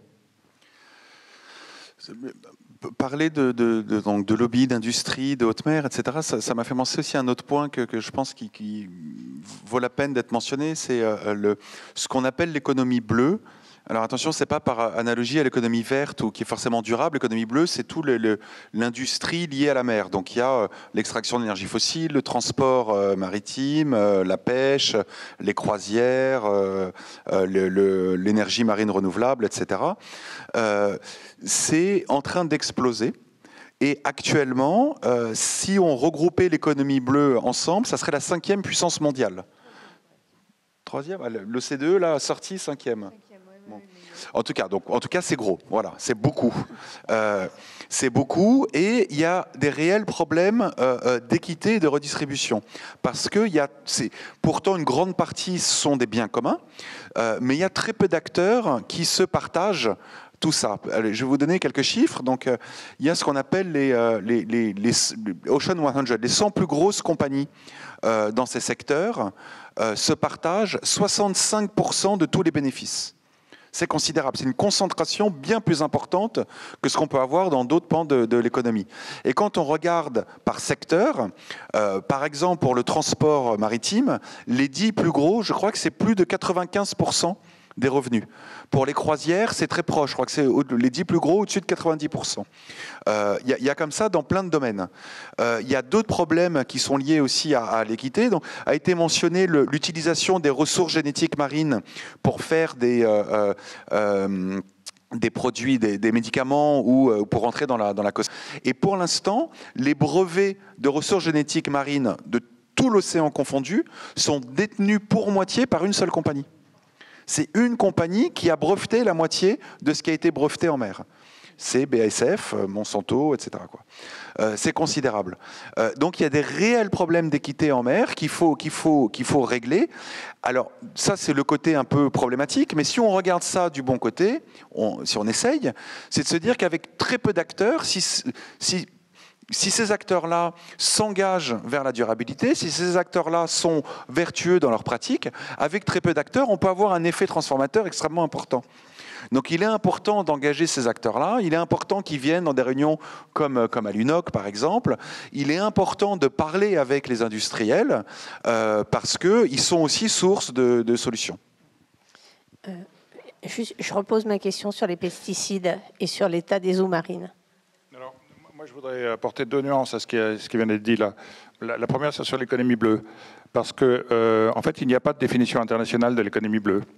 Et le PNU et tous les organismes qui gravitent autour du PNU, dont le Plan Bleu et le PAM, nous, on n'adopte pas la définition de l'économie bleue que vous avez dite.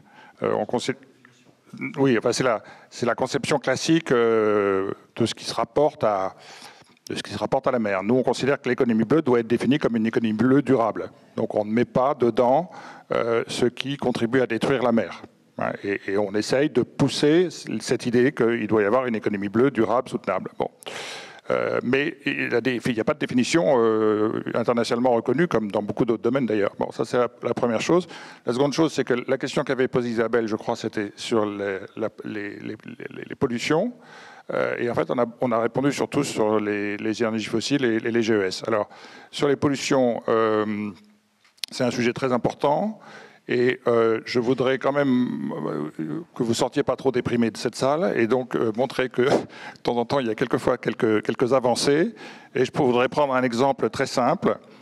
Il y a 8-9 ans, on a commencé à travailler au Plan Bleu sur un projet qui consistait à essayer de faire en sorte que, pour expliquer le sujet autrement, les bateaux en mer utilisent un carburant très sale, qui est le fioul lourd. Et donc le fioul lourd est beaucoup plus polluant que celui que vous utilisez dans vos voitures, si vous avez des voitures, notamment parce qu'il y a un certain nombre de produits dedans qui sont des polluants de l'air, les NOx, le soufre, etc. Bon.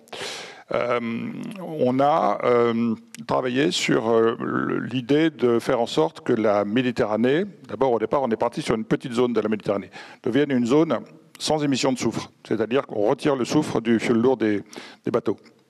Finalement, en travaillant, la chose prenant un peu, on s'est dit qu'on allait proposer ça pour l'ensemble de la Méditerranée. Donc ça a été 7-8 ans de travail. C'est une mesure qui a été adoptée à la COP de la Convention de Barcelone d'Antalya en décembre 2021, puis qui ensuite a été, alors ça ne concernait que les pays de la Méditerranée, puis qui ensuite a été présentée à l'OMI, qui a été adoptée à l'OMI, et qui est rentrée en application le 1er mai, donc il y a 20 jours, en Méditerranée. Et aujourd'hui, les bateaux qui naviguent en Méditerranée doivent utiliser un carburant dans lequel il y a quasiment plus de soufre. Ça existe déjà en Baltique, et du fait de l'expérience méditerranéenne, il y a un projet similaire maintenant qui est en train de se mettre en place, ça prendra quelques années, en Atlantique. Alors, quels sont les avantages ? Premièrement, le soufre, c'est très mauvais pour la santé humaine. Et donc, on a le soufre émis en mer se balade jusqu'à 200 km à l'intérieur des terres. Donc, vous voyez le nombre de millions de personnes que ça concerne. Ça peut provoquer des AVC ou contribuer à provoquer des AVC, insuffisance respiratoire, etc. Deuxièmement, acidification des mers, évidemment, et de l'océan. Troisièmement, très mauvais pour la biodiversité. Quatrièmement, mauvais aussi pour l'agriculture et pour la sylviculture parce que ça ralentit la croissance des végétaux. Et cinquièmement, danger parce que le soufre peut contribuer dans certaines conditions atmosphériques à la formation de brumes marines qui peuvent favoriser des accidents soit en mer, soit même sur des routes côtières. Voilà. Donc l'exemple alors c'est un sujet très technique, donc on en a très peu parlé dans les médias. Et il ne concerne que la Méditerranée, mais il concerne aussi d'autres mers, les Caraïbes aussi ont cette... voilà. Donc pour vous montrer qu'on peut avancer quand même sur les... Alors maintenant, évidemment, pour vous montrer que c'est compliqué, quand on a obtenu ce succès, France Nature Environnement a sorti un communiqué de presse que je comprends tout à fait et que j'aurais probablement sorti si j'avais été à leur place, et de dire, ah oui c'est bien, mais c'est pas idéal parce qu'il aurait fallu qu'on fasse en même temps les NOx. Hein, donc ça, c'est ce qu'on appelle la zone NECA. Alors moi, ce que je peux vous dire pour avoir travaillé là-dessus, c'est que si on avait essayé de faire en même temps les NOx, on n'aurait jamais obtenu l'accord. Parce que déjà, CECA, ça a été très difficile. Et l'avantage de CECA, c'est qu'on peut le faire sans changer la motorisation des bateaux. En gros, les bateaux ont deux cuves. Quand ils naviguent en Atlantique, ils utilisent le carburant soufré, et puis quand ils arrivent, par exemple, en Baltique ou en Méditerranée, ils passent sur la cuve non soufrée. Pour les NOx, il faut changer la motorisation des navires. Donc c'est beaucoup plus coûteux. Et évidemment, tous les pays de la rive sud, par exemple, de la Méditerranée, vous êtes bien gentils, mais qui va financer le renouvellement de notre flotte? Voilà. Donc pour les NOx, ça s'appliquera sans doute probablement uniquement aux nouveaux navires. On ne sait pas encore, parce qu'on est au début des travaux. Merci Guillaume d'avoir répondu. Dans l'état des mers, il y a ce qui vient des carburants, mais il y a aussi ce qui vient de la terre et qui aboutit dans la mer. Et qu'est-ce qu'on a comme information sur l'état de nos eaux?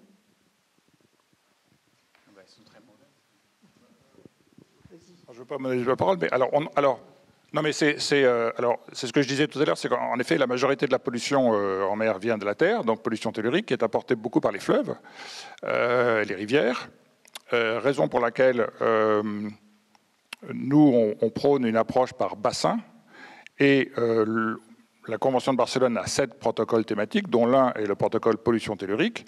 Et ce protocole, on croit toujours que cette convention n'est applicable qu'à la Méditerranée. Ce protocole est encore applicable au nord de Besançon, parce que le Rhône va jusque-là. Et donc c'est tout le bassin du Rhône qui est concerné par ce protocole. Ce protocole est encore applicable à la frontière entre l'Égypte et le Soudan, parce que c'est tout le bassin du Nil qui est concerné. Donc l'agence de l'eau Rhône-Méditerranée-Corse, par exemple, fait ce travail de mesure des pollutions en mer, sur le littoral, etc., et aussi en coopération avec des pays de la rive sud de la Méditerranée, pour essayer d'abord de quantifier et ensuite de diminuer ces émissions de polluants, sachant qu'on sait très bien qu'il y en a beaucoup trop. Il y a les plastiques, il y a des tas de polluants, il y en a certains qui ne sont même pas mesurés. Bon, on n'est pas sur la très bonne voie là-dessus, c'est incontestable.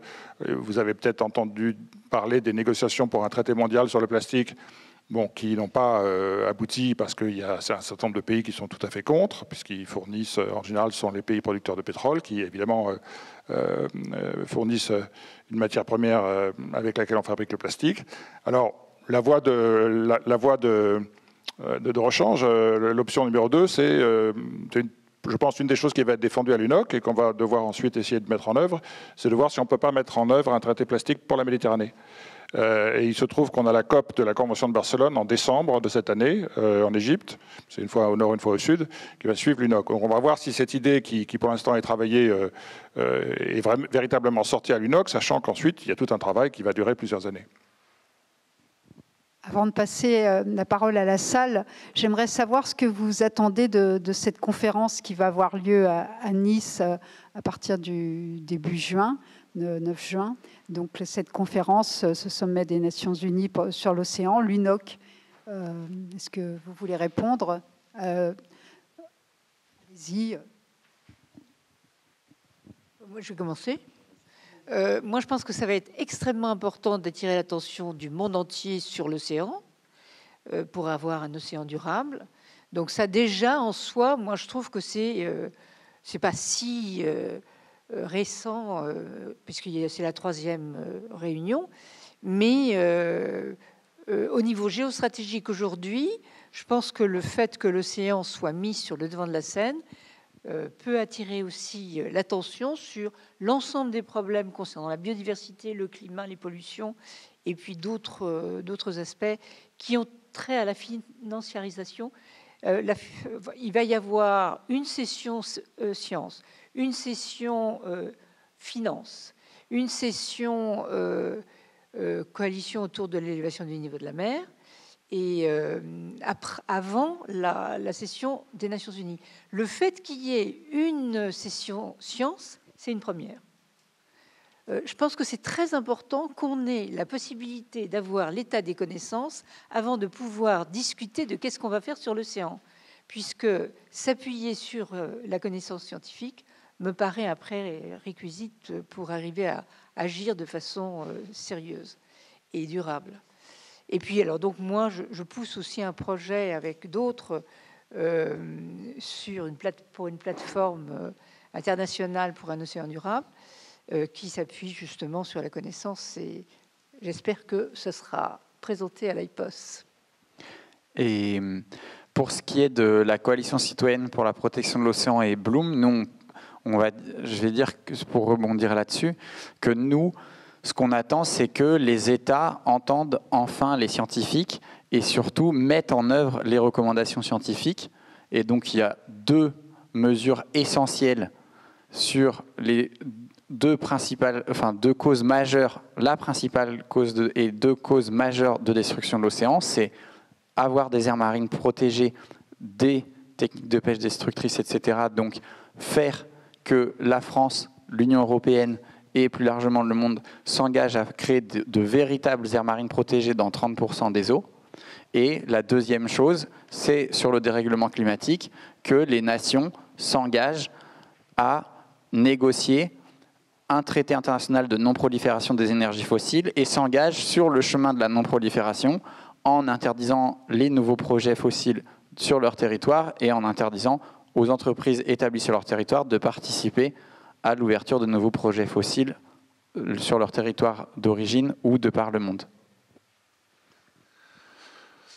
Très rapidement, parce que ça rejoint ce qui a été dit, c'est que grâce à la conférence scientifique qui va avoir lieu avant, qui va faire un bilan de tout ce qu'on sait, et donc en creux de ce qu'on ne sait pas aussi, hein, bien évidemment, il y a plein de choses qu'on ne sait pas, mais ça va quand même montrer que la science et la connaissance n'est plus le facteur limitant dans la prise de décision, très clairement. Pour énormément de choses qu'il faut mettre en œuvre pour aller vers un monde plus durable et un monde plus juste, on sait ce qu'il faut faire. Et donc, moi, ce dont j'aimerais, c'est que les États n'aillent pas d'une conférence à l'autre en promettant toujours de faire ce qu'ils n'ont pas fait entre ce moment et la conférence d'avant. Donc là, j'enlève ma casquette de chercheur, hein. Je parle en tant que citoyen. Et donc, moi, c'est ça que j'aimerais un petit peu, c'est que peut-être on soit moins ambitieux dans les promesses, mais plus sérieux dans leur mise en œuvre. Voilà. Alors moi, je vais juste rajouter un truc, parce qu'évidemment, je suis d'accord avec tout ce qui a été dit.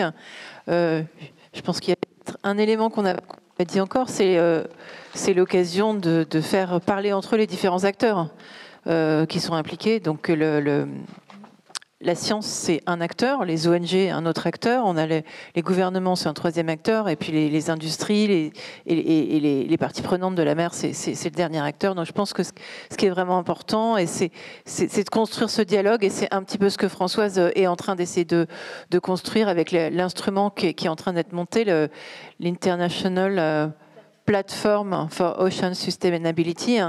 Donc c'est vraiment une plateforme pour faire parler les acteurs entre eux, pour arriver à des solutions qui conviennent à tout le monde, en fait. Parce que ce qui est important, on ne peut pas implémenter une solution s'il y a une partie des acteurs qui ne sont pas d'accord. Donc vraiment une adhésion pour pouvoir arriver à ces solutions. Et moi, c'est ce que j'attends de cette conférence, c'est de commencer à renforcer ces liens.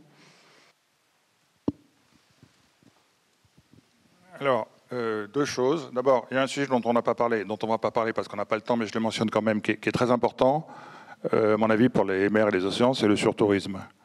Évidemment, en Méditerranée, c'est quasiment catastrophique. Hein. C'est une pression sur les habitats côtiers, terrestres, et ça accentue les rejets d'eau hors mer, etc. Mais il y a les Caraïbes, il y a d'autres endroits comme ça. Et je crois qu'il y a un très très grand chantier devant nous, et ça fait partie de l'économie bleue durable, de changer complètement le tourisme dans des zones comme ça, où véritablement on a là un poids qui s'abat sur des mers assez fermées et qui contribue à les condamner un peu plus.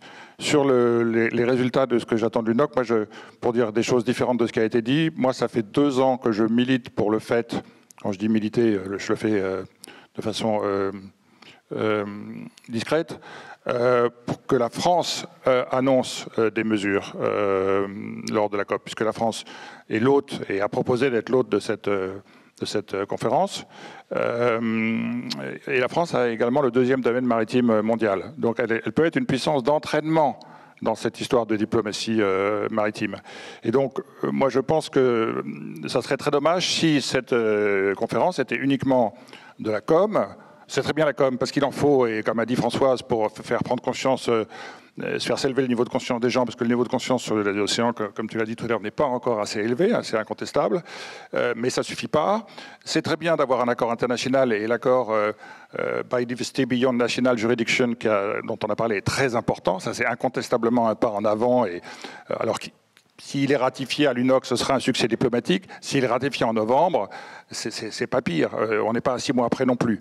Mais si la France n'annonçait pas des mesures sur son littoral, sur ses mers, que ce soit sur la surface, sur les aires marines protégées, sur les espèces protégées, sur la protection des zones humides côtières, hein, qui sont des frayères, etc., la France peut annoncer des mesures sur son littoral et sur à la fois terrestre et maritime, et dans ses eaux, y compris l'outre-mer. Voilà. Donc et ça serait des mesures concrètes, et ça pourrait avoir un effet d'entraînement, parce que quand on est la 2e puissance maritime, enfin le 2e domaine maritime, sachant que le pays qui a le 1er domaine maritime ne fera rien dans les années qui viennent, ça peut avoir un effet intéressant. Voilà, donc moi, c'est ce que je pousse. On va donner la parole à la salle. Est-ce qu'il y a des questions?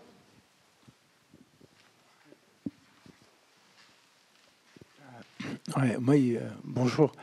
Il y a un truc qui m'échappe, c'est cette histoire de dialogue là, parce que en fait, ces entreprises là qui raclent les fonds marins, etc. Bon, je vois pas pourquoi. Enfin, qu'est-ce qu'on va dialoguer? Est-ce qu'elles sont prêtes au dialogue? Quelle négociation il va y avoir? J'ai l'impression que ça bloque et je vois pas vraiment comment ça pourrait.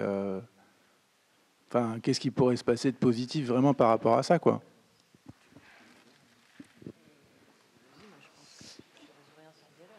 Nous, pour ça, nous, on a fondé Bloom il y a 20 ans, et depuis 20 ans, on a tiré une leçon de l'industrie du chalutage, c'est que c'est le rapport de force et la contrainte qui va pouvoir changer les choses, parce que ce qu'on voit, c'est que aujourd'hui, quand on dit le chalutage est destructeur, la réponse que nous donnent les comités régionaux et nationaux des pêches, c'est que le chalutage permet de récupérer les déchets au fond de l'océan, et donc ils sont un peu les éboueurs des mers, et que le chalutage ne fait que caresser les écosystèmes. Ça, c'est véridique.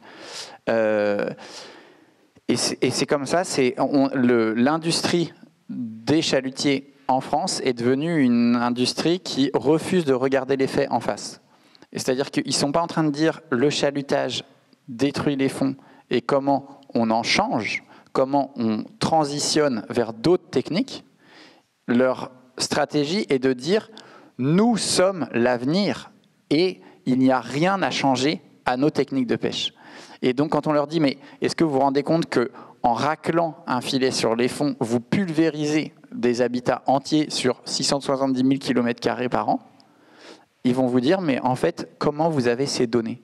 Alors on leur dit, ça c'est Global Fishing Watch, c'est les données publiques, etc. etc. Ils vous disent, mais je ne comprends pas votre code, donc je n'y crois pas.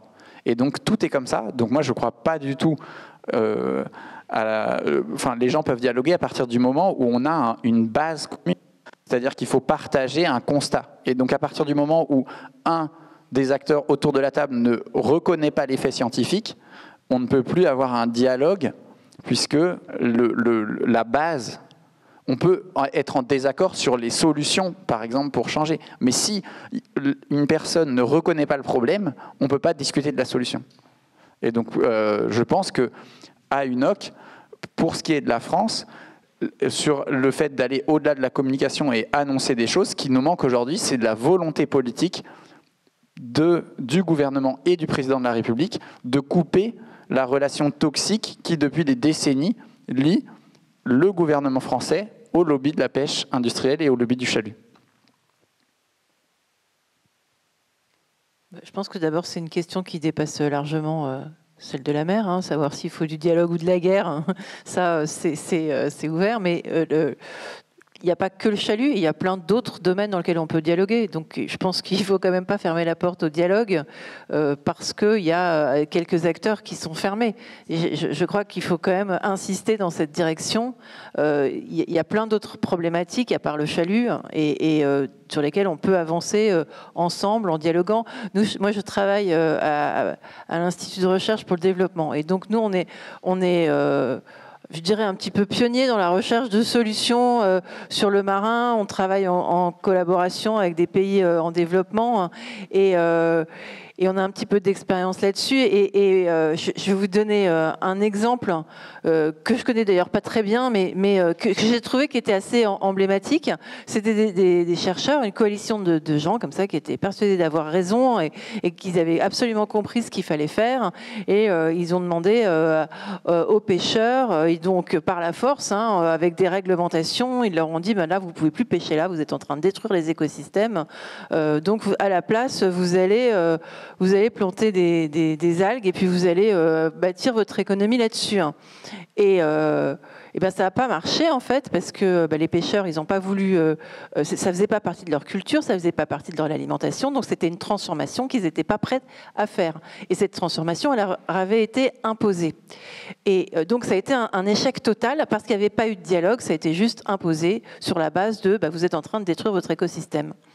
Et ensuite, dans un deuxième temps, il y a eu une concertation où là, la solution, elle a été trouvée en associant les personnes concernées et les pêcheurs. Et la solution qui a été trouvée, ça a été de leur donner des subventions pour qu'ils puissent acheter des embarcations pour aller plus loin, pour pêcher ailleurs, ce qui a permis de préserver la zone qui était menacée et ce qui a été une solution qui a convenu à tout le monde. Donc là, c'est un exemple dans lequel le dialogue a fonctionné et peut fonctionner. Et c'est vrai que nous, à l'IRD, c'est un peu la façon de faire, la marque de fabrique de la maison, c'est vraiment d'associer les personnes concernées dans la recherche de solutions, parce qu'on estime qu'on n'est pas capable, chercheur tout seul dans son coin, d'apporter des solutions qui conviennent et qu'on est obligé d'associer les populations. Moi, j'apporterais peut-être une réponse un peu plus nuancée que celle de Bloom, parce que le secteur de la pêche est un secteur très dur, c'est incontestable, mais ce n'est pas le seul concerné. Alors, d'abord, il y a des progrès techniques.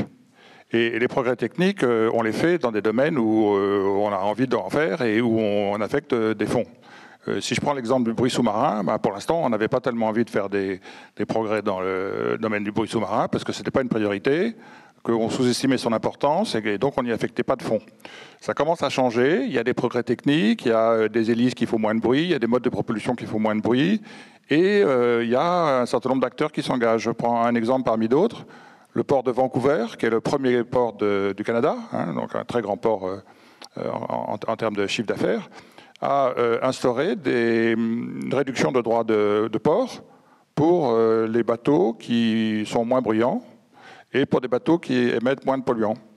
C'est certifié par des sociétés de classification, et ces réductions peuvent aller jusqu'à 75% des droits de port. C'est assez important à Vancouver parce que c'est un endroit très riche en biodiversité, et notamment il y a un groupe d'orques qui est très proche du port, et donc c'est la raison pour laquelle ils ont fait ça. C'est copié maintenant par d'autres ports au Canada moins connus, et ce sont des choses qu'on peut dupliquer. Voilà, il y a des exemples comme ça. On a parlé tout à l'heure de CECA, etc. Donc le dialogue avec les acteurs, il y a quand même une évolution de certains acteurs. Voilà, donc je pense que le secteur de la pêche est un secteur à part, qui est très dur, qui est très conflictuel. On n'a pas la même configuration partout. Oui, je voulais juste dire, il n'y a pas que le lobby de la pêche, ça c'est vrai, il y a aussi le lobby des énergies fossiles. Mais par exemple, si on pense au lobby des énergies fossiles, par exemple en France, on sait, il y a eu des papiers qui ont été écrits là-dessus, Total sait, depuis 1971, que son activité induit du dérèglement climatique. Et ça fait maintenant 50 ans qu'ils le savent, et pendant des décennies, ils ont financé l'industrie du doute. Et ils ont créé du doute, créé du doute, créé du doute. Aujourd'hui, le lobby de la pêche fait pareil, et bien évidemment, il faut accompagner les pêcheurs localement, engager une transition. On a tout un programme de transition, on travaille avec des allieux, etc., pour créer des scénarios de transition, mais il faut se rendre compte de deux choses. C'est que la première, c'est que le président du lobby de la pêche industrielle, Olivier Lenezet, a été décoré de la Légion d'honneur, pas à l'Élysée, dans les salons de l'Élysée, par Emmanuel Macron il y a quelques années. Donc à un moment, on a un lien entre un lobbyiste et le pouvoir central qui est tel que l'avenir des petits pêcheurs côtiers n'importe pas dans cette solution-là. Et quand le chef du lobby ne veut pas entendre parler de la transition, on ne peut plus se soucier des petits pêcheurs qui, eux, sont en train littéralement de mettre la clé sous la porte. Et je vous invite, si vous voulez, à aller sur la chaîne YouTube de Charles Villa, qui a publié hier un documentaire sur les pêcheurs des Hauts-de-France qui sont en train de mettre la clé sous la porte par dizaines dans le port de Boulogne parce que les méga chalutiers sont en train de tout détruire au large de Calais, Dunkerque, Boulogne. La deuxième chose, c'est que si on doit avoir des scénarios de transition, il faut que les acteurs aient envie de changer. Si la seule réponse à laquelle on a besoin, c'est ce qu'avait dit Patrick Pouyanné à Jean Jouzel, vous êtes un scientifique, je vis dans le monde réel et donc je dois continuer à ouvrir des nouveaux projets fossiles, on va avoir un problème. Et donc nous, on pense que le dialogue doit avoir lieu entre gens de bonne foi qui n'ont pas des intérêts financiers directs dans la préservation d'activités destructrices. Et donc c'est pour ça que nous, on croit littéralement qu'aujourd'hui, on a toutes les recommandations scientifiques qui sont sur le papier et qui nous disent des vraies aires marines protégées, la fin des nouveaux projets d'énergie fossile, et ceux qui ne sont pas d'accord, tout comme pour l'industrie du tabac, l'industrie du tabac ne voulait pas reconnaître les impacts de l'industrie du tabac, on n'a pas besoin de les inviter à la table, et d'ailleurs il y a une convention à l'OMS sur la lutte contre le tabac qui interdit à l'industrie du tabac d'être à la table des négociations sur la lutte anti-tabac. Et donc ça, c'est ce qu'on demande aussi à faire. Il y a des coalitions européennes pour interdire au lobby des énergies fossiles de venir au COP, de venir discuter de la transition énergétique, parce que c'est des gens qui ont un intérêt et un conflit d'intérêts à préserver l'existant. Et par exemple, le jour où, outre-Manche, le Royaume-Uni a commencé à interdire le chalutage de fond dans certains petits bouts de ses aires marines protégées, qu'a fait la France avec d'autres pays européens? Plutôt que de regarder l'exemple du Royaume-Uni, elle a attaqué le Royaume-Uni à la Cour permanente d'arbitrage de La Haye. Et là, on a eu la décision il y a un mois, dans laquelle la Cour permanente d'arbitrage de La Haye donne raison au Royaume-Uni en disant que c'est des décisions fondées sur la science qui ne sont pas discriminatoires, là où l'Union européenne était en train de dire que de toute façon, il ne fallait jamais interdire le chalutage de fond dans la moindre aire marine protégée britannique. Donc là-dessus, je pense qu'on n'a pas la même stratégie de changement. On a une stratégie de changement de transition, comme vous le dites, mais à partir du moment où les gens reconnaissent qu'il y a un problème à traiter. Permanente, la pêche, mais sans que les habitats et au préalable aient été détruits, ça va beaucoup plus vite. En 3 ans, on observe des foisonnements à l'intérieur d'un marine protégée une fois qu'on l'a fermé à la pêche. Donc ça peut aller très vite, mais si sous réserve que l'habitat n'est pas détruit. Et après, le temps que va prendre une aire marine protégée pour bénéficier à la pêche, et c'est là le nœud du problème de tout type de transition, c'est qu'il y a un coût de transition. Et donc le temps que ça met pour bénéficier à la pêche, c'est un peu plus long. Pareil, c'est dur de donner un chiffre comme ça va dépendre de la taille de l'aire marine protégée, de l'habitat et des espèces en particulier, etc. Mais ça peut prendre 5 voire 10 ans. Et donc ça peut dépasser 2 mandats électoraux. Et je pense que le problème, il est là. Quelqu'un a une question? Non? Le plastique, là. Tout ce plastique qui arrive là, il arrive d'où? Comment il arrive dans la mer? Alors le plastique, il y a 80% du plastique, 80% du plastique arrive dans la mer par les fleuves. Par les fleuves. Les fleuves, oui. Et seulement 10 à 20% vient directement de la mer, les filets de pêche, etc., qu'on voit beaucoup. Mais ça arrive essentiellement par les fleuves. Il y a des bateaux qui jettent le plastique? Non, par les fleuves, ça veut dire c'est les eaux usées, c'est pas les bateaux qui sont dans les fleuves, c'est nous. En fait, on estime que entre 5 et 10% de la production plastique qu'on fait sur Terre arrive dans l'eau, dans la mer. Par les fleuves? Par les fleuves. Et que par les fleuves? Essentiellement par les fleuves, en grande majorité. Parce que, et c'est comme les rejets, comme c'est ce que disait Guillaume, pratiquement toute la pollution qu'il y a dans la mer vient de la terre. Donc c'est pareil pour les plastiques, ça vient pas des bateaux qui sont sur mer. L'essentiel de la pollution en mer vient de la terre. Et alors comment le plastique arrive dans les fleuves? La machine à laver. Oui. Tous les jours, par exemple, avec tous les résidus de plastique, ça va dans la mer. Dans la mer.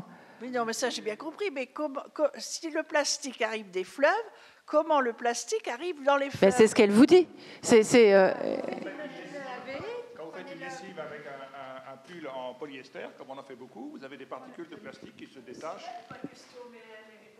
Non, mais vous faites votre machine à laver. Oui. Et donc, simplement, vous changez votre t-shirt, etc. Vous l'avez acheté en Chine, par exemple, et tout. Et oui. Donc, vous l'avez acheté en Chine, mettons votre t-shirt. Vous le lavez 2 ou 3 fois par semaine ou par mois, ça dépend de vos habitudes.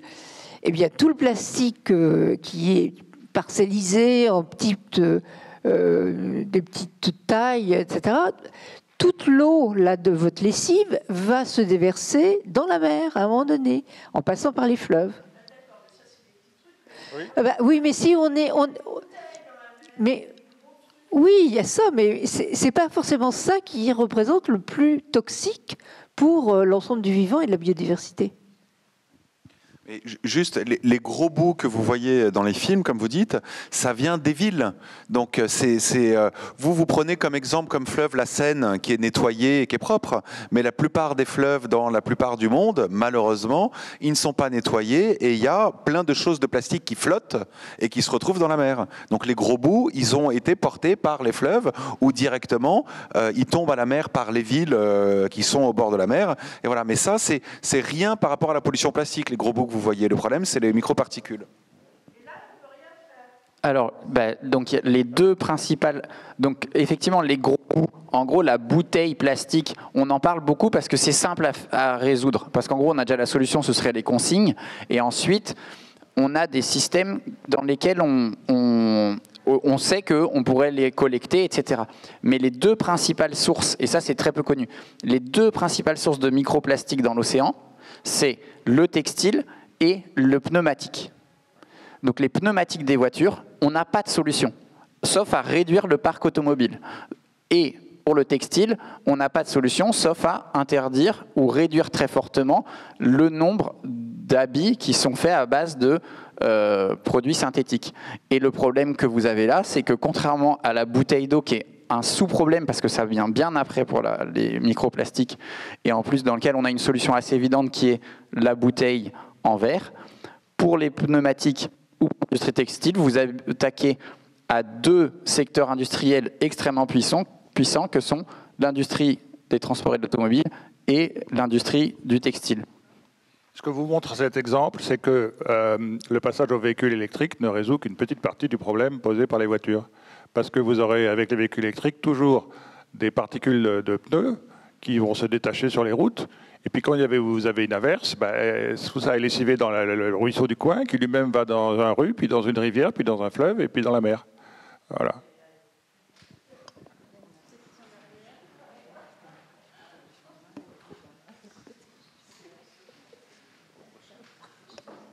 Merci beaucoup, c'était très intéressant. J'ai peut-être une question pour finir sur une note un peu plus réjouissante. Vous avez pas mal parlé des acteurs du public, notamment face au lobby du chalutage et les acteurs privés du fossile. Mais quid du rôle des citoyens ou d'acteurs privés pour justement lutter contre toute cette pollution et aussi protéger les océans? Qu'est-ce que vous en pensez de ces rôles-là?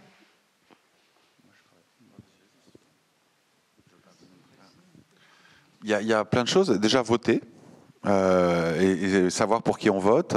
Ça, c'est une première chose. La deuxième chose, c'est avoir un lien avec ses représentants, les élus, parce que la plupart du temps, l'écrasante majorité des gens qui s'impliquent en politique, ils sont sincères dans ce qu'ils font, donc ils essayent de travailler pour le bien commun. Des fois, ils savent pas que c'est important, ils savent pas que l'océan c'est important. Donc, parler à son député, parler à son sénateur, ça joue. Françoise Gaille mentionnait qu'une des valeurs ajoutées de l'UNOX, c'est que ça met le projecteur sur l'océan. Moi, dans mon travail au quotidien, je travaille de manière assez étroite avec un certain nombre de politiques, parce que je suis dans des conseils, etc. Enfin, ça fait partie de mon travail, c'est normal. Mais jamais, depuis que l'UNOC approche, je n'ai autant de sollicitations. Là, demain, je suis encore auditionné par le Sénat. Je l'étais à l'Assemblée la semaine dernière. D'habitude, c'est jamais aussi rapproché. Donc, il s'y intéresse. Donc, parler avec ses représentants, c'est important. Ensuite, c'est avoir une approche de la consommation raisonnée. Manger mieux du poisson, c'est un peu compliqué le poisson parce que c'est pas juste, c'est pas facile. On peut pas dire juste il faut manger telle espèce plutôt qu'une autre parce que ça dépend de telle espèce qui est pêchée où, quand et comment. Donc c'est compliqué, mais voilà. Alors c'est indiqué sur les, mais bon, ce qui est indiqué sur les étiquettes, c'est la zone pêchée. Des fois, c'est écrit FAO 47. Donc, ou chalutage, ou voilà. Mais pareil, ça va dépendre beaucoup de. Mais il y a des applis, par exemple, qui sont faites pour dire tel poisson, tel moment, etc. Donc il y a ça, il y a les circuits courts, c'est bien, et sensibiliser les gens autour de vous au fait que notre bien-être au quotidien dépend aussi de l'océan. C'est pas que la forêt amazonienne et manger bio des graines. Je dis ça sans aucune. Enfin voilà, mais c'est que manger bien du poisson, des produits de la mer, c'est extrêmement important. C'est ça que je voulais dire. Hein. C'est que on peut avoir une pratique raisonnée vis-à-vis de ça, et vraiment un des piliers de la durabilité. Moi, j'aimerais dire qu'il y en a 7. Hein, j'ai publié un article là-dessus, mais un des piliers, c'est la littératie océanique. Donc, c'est vraiment expliquer qu'on dépend de l'océan. Donc, sensibiliser les gens autour de vous, vos amis, votre famille, c'est aussi faire quelque chose, quoi. Voilà. Donc on a fait quelque chose ce soir. J'espère. On espère en tout cas, oui. Pardon. Ouais, juste une petite question pratique. D'après ce que j'ai compris, la COP, là, c'est dans un mois. Est-ce que vous êtes au courant de ce que les organisations françaises vont proposer concrètement? Alors déjà, sur les aires marines protégées, j'ai compris que la ministre, elle avait dit que les 30% étaient déjà pratiquement atteints. Et Macron, la semaine dernière, c'est ce qu'il a également dit. Alors, qu'est-ce que vous attendez de plus en termes de contraintes? Et la deuxième question, c'est par rapport au plastique. Est-ce qu'il y a des objectifs concrets qui seraient proposés par les Français? Parce que comme ça se passe en France, sachant que les plastiques, pour moi, c'est exponentiel et qu'on n'a pas de solution pour les détruire actuellement, quoi. Alors, on peut se baser que sur des solutions techniques, à mon avis, vu la durée de temps de dégradation de plastique. Enfin, je sais qu'il y a des boîtes qui ont des solutions enzymatiques pour détruire, mais... Non, je vais répondre partiellement parce qu'il y a d'autres personnes qui ont sûrement des réponses sur les plastiques. Il y a une initiative qui a été lancée au One Ocean Summit de Brest il y a maintenant peut-être 2 ou 3 ans, je ne me souviens plus, qui est pas inintéressante, qui est de résorber les décharges littorales. Hein, vous avez des décharges littorales en France, donc évidemment, ce qui est sur ces décharges littorales va plus rapidement, plus facilement à la mer qu'ailleurs. Bon. Vous avez ça dans tous les pays du monde. Donc déjà, si on commençait à faire ça, ça résoudrait une petite partie du problème. Sur les plastiques, il y a eu l'espoir qu'il y ait un traité international sur le plastique qui ne visait pas à supprimer le plastique, qui visait à réduire son usage et à réutiliser le plastique existant, le recycler, etc. Bon, ce qui était déjà ça. Bon, même ça, ces ambitions qui n'étaient pas des ambitions totales et radicales ont échoué parce qu'il y a un certain nombre de pays qui vendent du pétrole, en gros, pour faire du plastique. Et donc, ils n'ont pas intérêt à ça. Bon. Ça n'empêche pas qu'on peut faire des choses. Et par exemple, c'est une manière aussi de répondre à la question de la demoiselle qui est dans le fond. Vous pouvez très bien décider de ne plus acheter de pulls synthétiques. Hein. Vous achetez de la laine, voilà, de boire de la bouteille, de l'eau de bouteille en verre et pas en plastique. Enfin, il y a des choses qu'on peut faire aussi à son échelle. Bon. Alors sur la première question, on en a un petit peu parlé tout à l'heure. Il y aura évidemment, comme toujours dans ces cas-là, de la com. C'est mieux que rien parce qu'il faut quand même accélérer la prise de conscience. Je crois qu'elle est encore insuffisamment forte par rapport à d'autres sujets environnementaux, parce que les gens, on connaît mal l'océan finalement. Et donc, il y a des choses à faire dans le domaine de l'éducation, au développement durable, etc. Bon. Il y aura des déclarations politiques, parce que ce genre de sommet se termine toujours par des déclarations politiques. Donc, ces déclarations politiques, il y en aura plusieurs. Il y en aura une spécialement pour la Méditerranée, il y en a une globale, etc. La tonalité de ces déclarations politiques est intéressante parce qu'elle donne une tonalité de ce sur quoi se mettent les grands sujets sur lesquels les gens se mettent d'accord, mais ça n'engendre aucun résultat concret ensuite. Hein. Donc moi, personnellement, depuis 2 ans, j'essaye de dire qu'il ne faut pas se contenter de ça et qu'il faut annoncer des mesures concrètes. Moi, j'ai fait passer des propositions à mon niveau. Je ne sais pas si certaines seront reprises ou pas. Alors, le bon côté des choses, c'est que cette session de l'UNOC est en théorie basée sur les solutions, hein, plutôt que sur l'exposé des problèmes. Donc, en théorie, on devrait proposer des solutions, mais est-ce qu'on en proposera concrètement? Je ne sais pas. Je pense qu'il y aura des annonces d'acteurs, y compris d'acteurs économiques privés, et je pense qu'il y aura des annonces de la France, notamment sur les AMP, parce que quand même la position française depuis 1 an a évolué sur les AMP. Voilà. Mais d'autres sont peut-être mieux renseignés que moi, ont des tables d'écoute dans les... Aires marines protégées. Oui, pardon, aires marines protégées. Pour les aires marines protégées, qu'est-ce qui manque? La police? Non, il manque l'interdiction. Alors, c'est pas encore, ça le sera peut-être un jour s'il y a des réglementations, mais ce n'est pas encore un problème de respect des règles, donc de police, puisque la plupart du temps, il n'y a pas de règles. C'est-à-dire qu'on décrète une zone aire marine protégée, mais sans y mettre des règles. Donc on n'en est même pas encore au niveau de faire respecter les règles. Ce qui devrait être fait, c'est qu'il y a des nouvelles annonces de nouvelles aires marines protégées, de taille extrêmement grande, dans des zones reculées du centre de l'Hexagone, et des annonces d'augmentation de niveau de protection ici ou là, mais en deçà de l'attente de la plupart des gens. Oui, globalement, c'est ça. C'est-à-dire qu'on va avoir des annonces pour que les gens qui ne connaissent pas le détail, on va vous dire, on crée des grandes aires marines protégées, donc très loin, là où il n'y a déjà pas de pêche. Donc ça, c'est la grande spécialité des Français. Donc on protège des zones qui sont déjà protégées. Donc la bonne nouvelle, c'est qu'au moins on protège pour l'avenir. Mais par contre, on ne résout pas le problème actuel. Et après, sinon, on va sûrement avoir une litanie de noms, de petits confettis, ici et là, dans l'Hexagone, où on va les protéger ici, là. Donc ça, c'est bien. Peut-être qu'on va avoir des zones aussi qui vont être protégées le long du littoral, à des endroits. Donc ça va renforcer la protection à des endroits, mais qui ne sont pas forcément ceux qui sont les plus chalutés. Donc après, il va falloir aller voir ce qui se passe, etc., au cas par cas. Et ça, c'est la grande théorie avancée par le gouvernement, qui a été avancée par Agnès Pannier-Runacher dans la presse et dans ses différents documents et interviews, et qui a été confirmée par Emmanuel Macron sur TF1 la semaine dernière, de dire on va faire au cas par cas, aller regarder dans la dentelle, etc. Or, le consensus scientifique, comme je vous le dis depuis tout à l'heure, il est sur un cas par cas simple, c'est-à-dire vous êtes une aire marine protégée, les techniques de pêche destructrice sont interdites, et ensuite, si vous êtes dans une zone de protection stricte, vous interdisez toute la pêche. Et donc, au lieu d'écouter la science, on va aller créer des monstres bureaucratiques. Donc on nous explique tous les matins au gouvernement qu'il faut alléger la charge bureaucratique dans le pays, etc. Et au lieu de faire simple, comme le demandent les scientifiques, on va faire très compliqué pour surtout ne pas trop embêter les intérêts économiques établis. Bon, ben, on va terminer sur cette note d'espoir. Merci Swan. Pardon ? Oui. Avant de nous quitter et de vous annoncer qu'on parlera le mois prochain des animaux et que ce sera le 19 juin. Voilà. Si vous voulez aller plus loin, Marina Lévy a contribué à cet ouvrage, à la documentation française L'océan en 30 questions. C'est une super anti-sèche pour toutes les réunions de famille. Voilà. Et écrite toute seule? Non, vous êtes deux, voilà. Et oui, je cherche. Et Océan, donc qui est sorti aux éditions de La Relève et la Peste, et Joachim y a contribué avec un certain nombre d'autres auteurs.